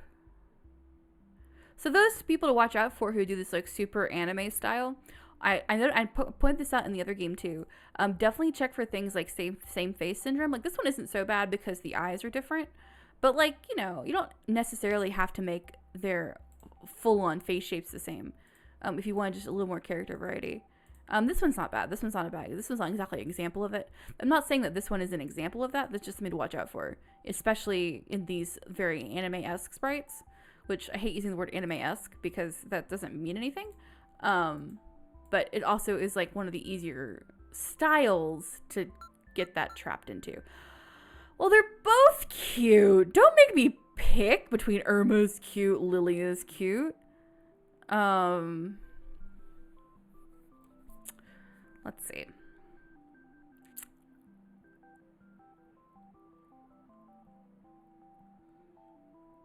Okay, here's another nitpicky thing. I don't know why I'm being a bitch about this right now, but this is just like an art thing.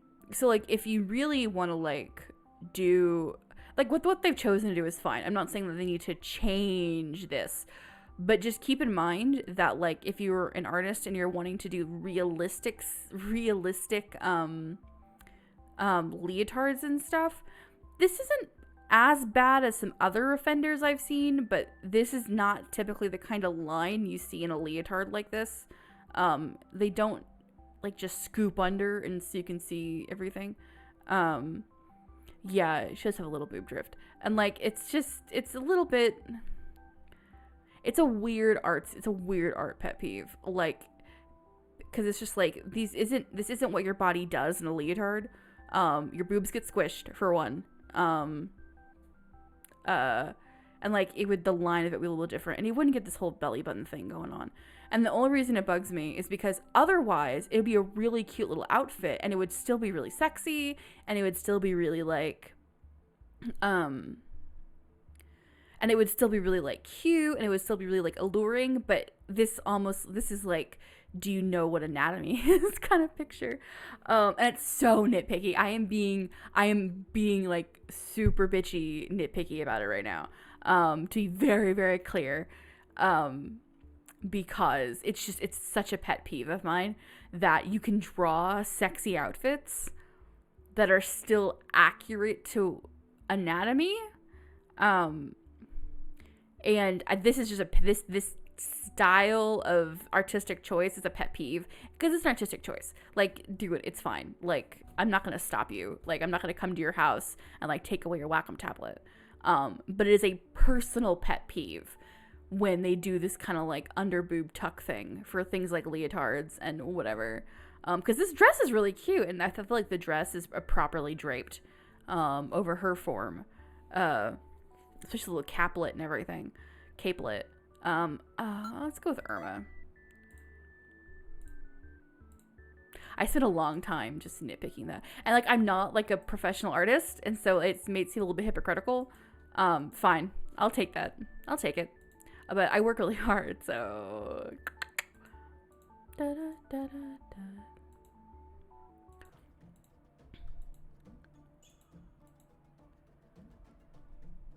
It crept closer and closer like the monster all men feared.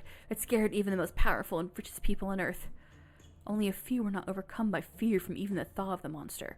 But to all who encountered it, it left terrible scars and trauma on them. I actually don't know what's even happened in this story. I've just been kind of, like, flipping through it, which implies to me that not a lot does. I'm kind of cool with that, though. It's a little conversation with really cute girls. It's fine. Final CG do today. Huh? Roar! Okay, that's cute. I paused for dramatic effect. Lilia and Irma inched ever closer to me, their eyes wide like saucers. Final CG, do today! Rah! The deadline monster pounced on Mimi. That's cute. The evil spawn of the devil consumed the poor artist girl, and she was never seen again. I smiled smugly with satisfaction.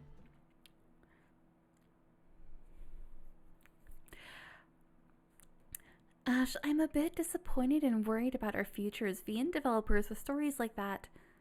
Irma stood up and turned the lights back on. I guess it's meta. I didn't even, notice that.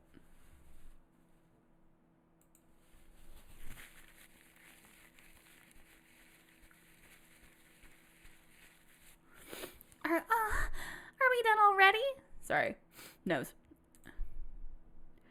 These stories are really quite boring.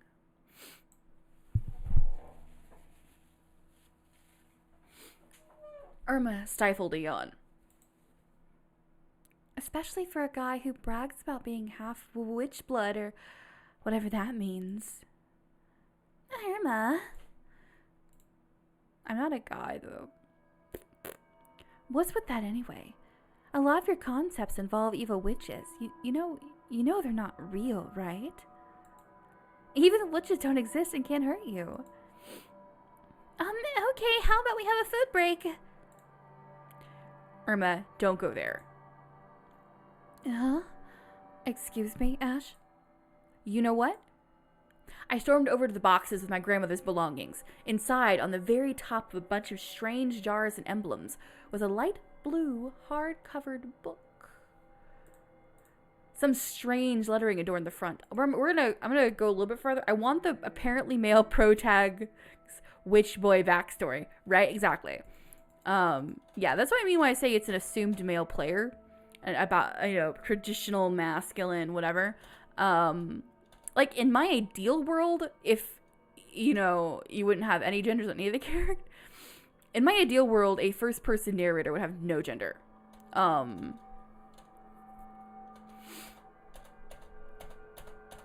gonna flip through this a little fast and see what happens. Something about cherish. Now I'm doing a spell. This is funny. Please stop. And now shall be forever perished. I stopped myself from reading the last word. The book began to glow softly in my hands and then violently enshroud the room in bright golden light. I instinctively covered my eyes. The light was blinding. I heard Irma yelp, followed by a soft thunk of sound. Then it was dark again. I opened my eyes. Are you okay, Ash? Are you okay, Ash? What was that? I don't know. Lilia? Lilia was lying on the floor, motionless. Lilia, wake up. Ash, do something. This is a turn. My body felt icy and drained. Perish. She's... Lilia? Lilia was silent no matter how much Irma shook her vigorously. Desperately. There was no movement or any sign of her waking up. Is she dead? Did I kill her?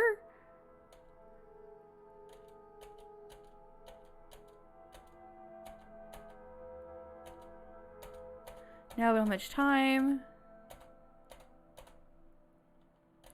I think I accidentally hexed her.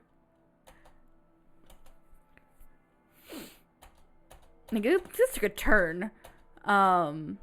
You killed her because you didn't think she was cute. I did.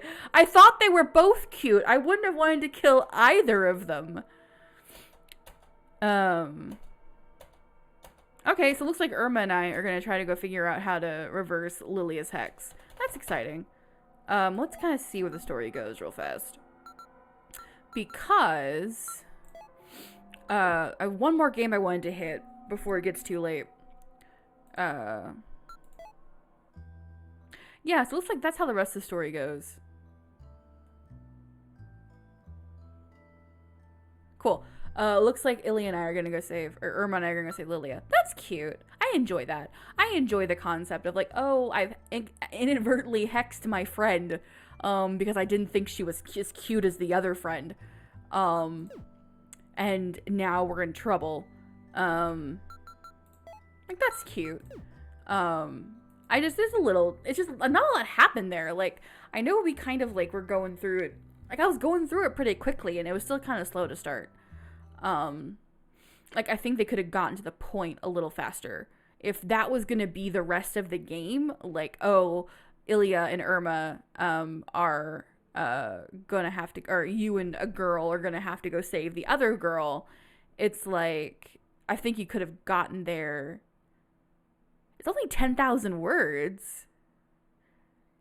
So 10,000 words is only an hour of playtime. Finding it a little hard to engage with this, also not my wheelhouse, but I do wish the characters were developed a bit more. Yeah, so it's only 10,000 words, which is really only an hour of playtime. And so it took it did take a while to kind of get there. I think this is 10,000 words, 5 endings.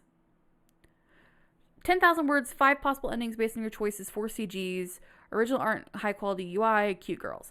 I think cute girls.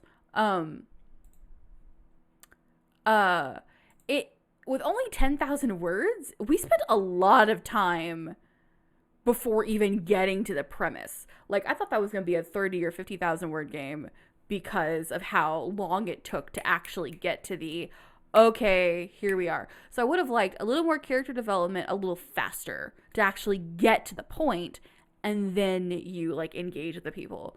I mean, because we played it for, like, 30 minutes before, like, again, getting to the point for a game that's only an hour long. In theory. 10,000 words is like an hour. So, I don't know. I would have to go back and double check that that's a correct pacing, because it also could have just been from streaming, you know, because when you're streaming, your time is a little weirder. I did stop a couple of times, but also, I was also kind of pushing through it. So, I'll have to come back and play it in a more,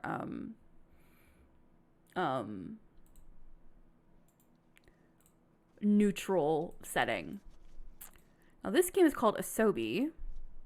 It's got a very interesting, this is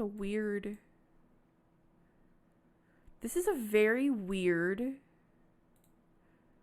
resolution. What an odd resolution. Okay. Weird. It's weird. Let me see what I can do about making this a little more manageable. Here we go. Let's just crop this a scooch. What an odd resolution. Also, it's a butterfly. It looks like a swallow tail. Okay.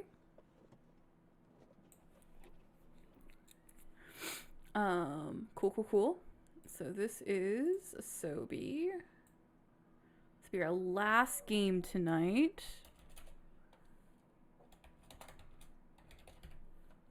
Asobi.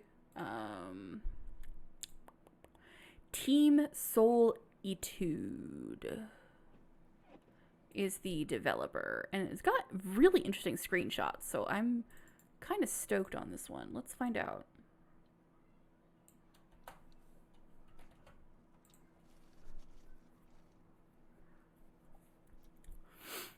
Okay, cool. Let's see. Our Asobi, this is from the game page. So Asobi is a simpler take on our approach to visual novels. Our aim was to develop a more focused and linear story with the observational approach from beyond your window and the theme of memories from reverie. Additionally, Asobi is inspired mainly by the movies of Tsukamoto Shinya and Kon Satoshi Kon. Yeah.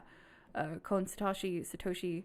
That's Paprika and Millennium Actress. Is dedicated to the latter in honor of the 10th anniversary of his death. Yeah, that's right.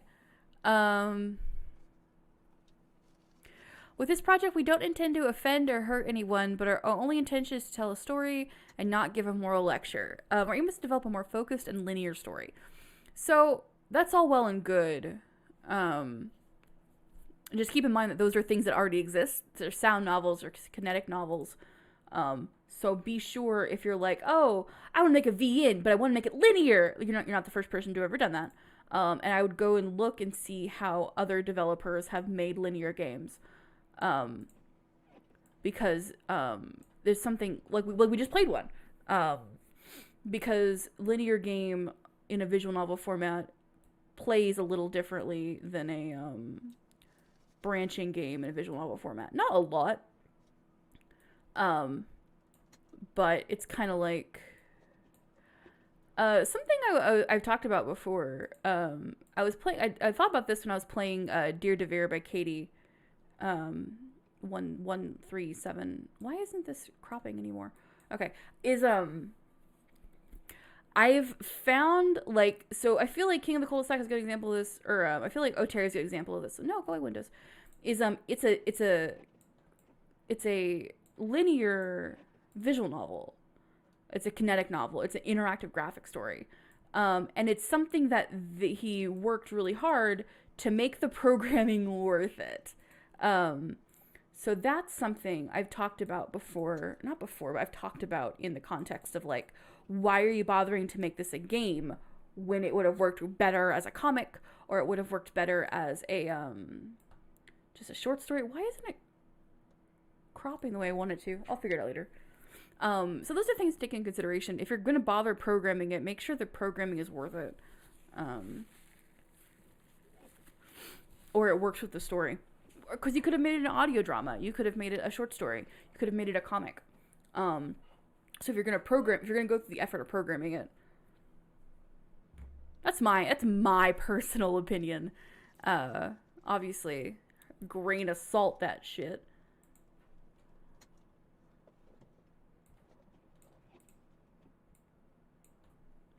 A calm night. You drove 4 hours nonstop. Passengers continually getting on and off the taxi. Oh, why isn't it showing? Oh, okay, this is weird. It's resolution. Yeah, give me a sec. So, okay, what they did, and this is a little bit annoying. Don't do this. Come on. Is the...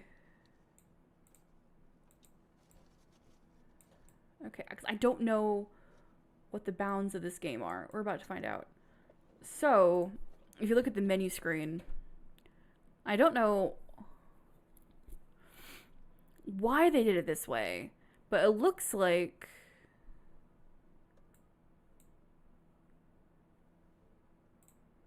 I don't know what they did. I don't know what they did with their resolution for it to be like that on the main menu screen, but here in ren'py, in the actual game itself. That's a weird, it's a weird approach. Unless it has something to do with mobile. I don't know. Like, it's almost like, it looks like they made this image this resolution, but the whole game is the resolution from top to bottom. But they made the main image resolution this, and that's odd. And like they made that's odd. Something odd happened here. Okay. That's how the day passed by until now. Silent. Yours is a reservation-only service. You don't know anything about your clients. All you have to do is reach the pickup point when you get notified. And then you drive them to their destination. I'm gonna sneeze. Hold on a second. Sorry, guys.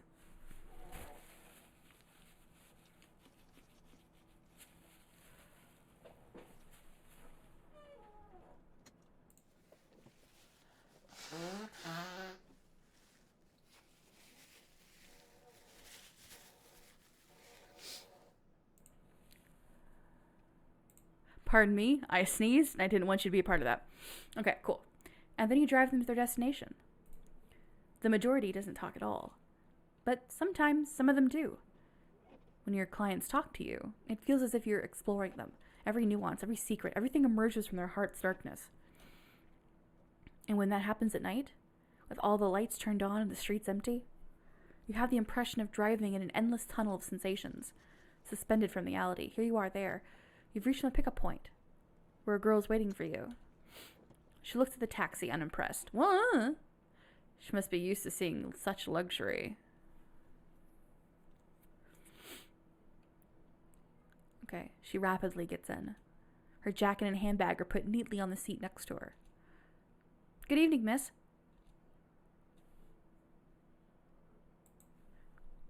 Homunculus Hotel. Do you know of it? Yes, I know of it. Do you go there often? Oh, that was me. You. Do you go there often? She does not answer. Oh, sorry. Driver, my eyes are right. Like, why is the...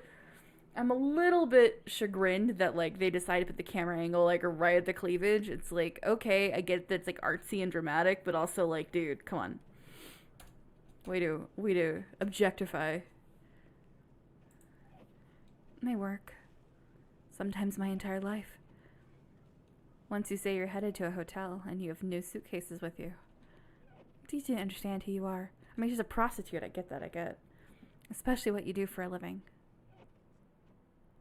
Yeah, the implication is she's a sex worker, and I don't know. I have mixed feelings about the implications of that. Like, I have really mixed feelings about the purposeful objectification of a sex worker. And many don't even want to know. It seems like it would be very annoying. Only at the start. When you feel as if you don't exist.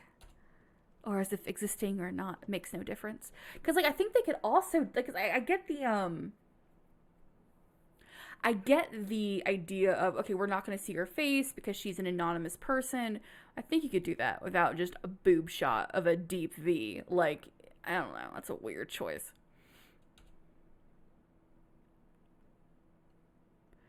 Totally random, but I absolutely hate it when my Uber driver tries to talk to me. Me as well. Let me get on my way. I'm just going to the zoo, dude. Just going to the zoo. She seems comfortable. Her gaze is fixed beyond the window. You look at her in the rearview mirror. I'm waiting for the horror to kick in too, though. You can't help but wonder, who is she?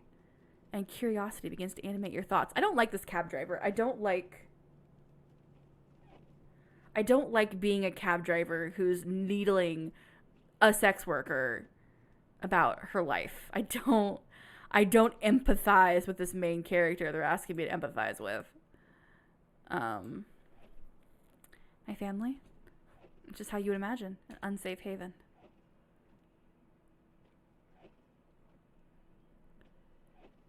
Maybe we're the monster all along. I wouldn't be against that. I wouldn't be against it being the monster all along.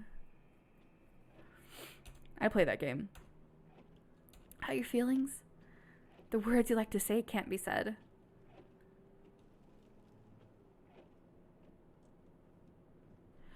I don't know. I feel like that's actually pretty closely related. This is reminding me of some pretty uncomfortable real life situations. Yeah.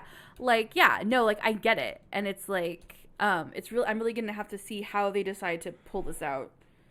To oppose your family, you have to fight. But if you do, you'll have to face the consequences. That's all I can say about it. My family. I was born from it. Yet I can't help but question. Why can't they love me for who I am? Sometimes I think it's just impossible.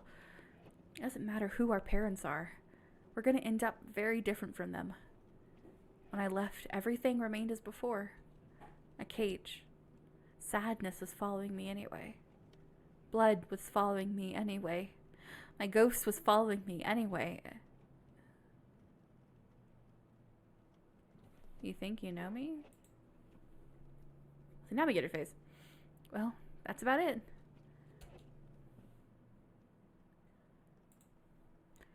Pretty common, huh?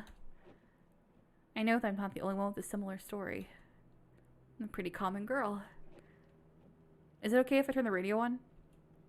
No problem. Oh, anyway. Sorry, I haven't introduced myself. Ugh. I'm Rimu. Alright, I'm in a taxi. I'm just a driver. I mean, it's true. I'm gonna flip through this a little bit because it is past 9. I'm getting kind of tired. I really, really, really like the aesthetic. I'm seeing more and more games recently, especially in the indie realm, that do this sort of like, more, I guess we call it like a storyboard approach. Like it's more like, oh, here's my camera, blah, blah, blah. And so as opposed to being sprites on a background, it's more like a camera moving through space. And I like it. I like it a lot. I like the aesthetic of this. I like the dark, the monochromatic hues. I like the conversation aspect.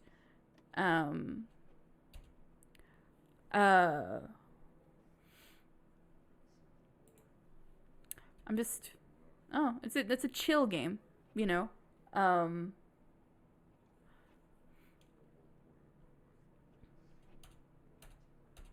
Sweet, now she isn't here anymore. She went away. I don't know why she did it.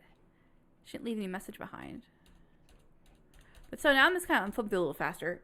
This is really more of a savoring kind of game. Like you sit and you like play it and you like read it and you like reevaluate your life thus far. I am a little bit not concerned, but it is supposed to be like a Halloween theme and it hasn't quite hit yet for Spooktober. So I don't know if it fits the jam. Like I like the game itself. I just don't know if it hits the jam or not.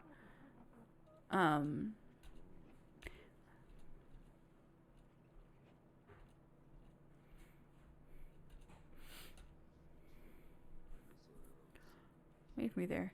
Emptiness again? Or happiness? I read somewhere that Homunculus Hotel is a place of dreams. I also, like, I mean, I'm definitely getting the Satoshi Kon vibes. For surezies.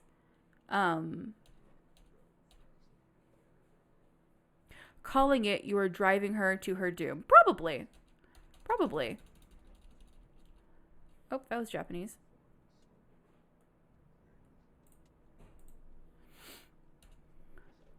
Yeah. Yep, there we go. Yep. You're deaf. It's fine. There we go. That's nice. I like it. No, it kind of like saw it coming. Like I like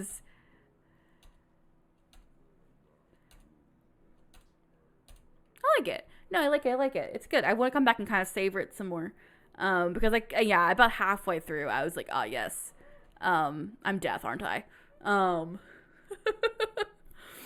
So, yeah, no. That's definitely a come back and savor it kind of game. I would want to come back to. So we kind of because we were like playing it on stream and like talking about it and breaking it down, we kind of lost a little bit of the punch of it.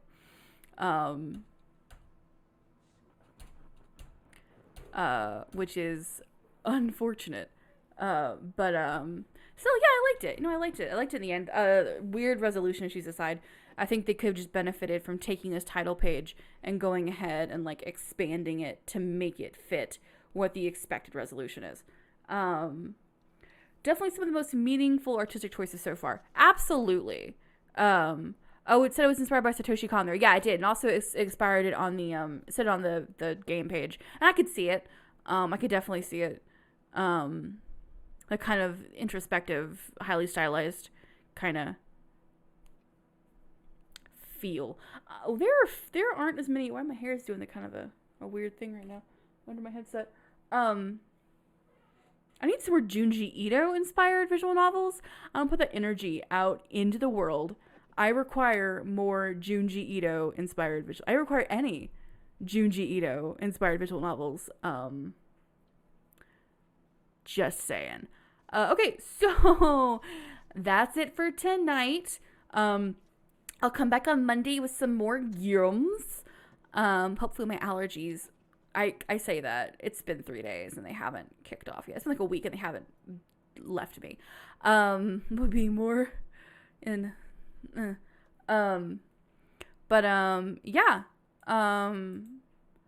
Thanks for joining me, especially with my new webcam, which made it so much easier. And I hope you guys come back on Monday and we'll stream some more games, and hopefully I'll get these VODs up on YouTube at some point. I gotta do that this week. All right. Definitely check out Grotesque Beauty, by the way. Junji Ito inspired. Thank you. That's my Junji Ito ASMR. Okay, cool. I'll see you guys on Monday if you come back again.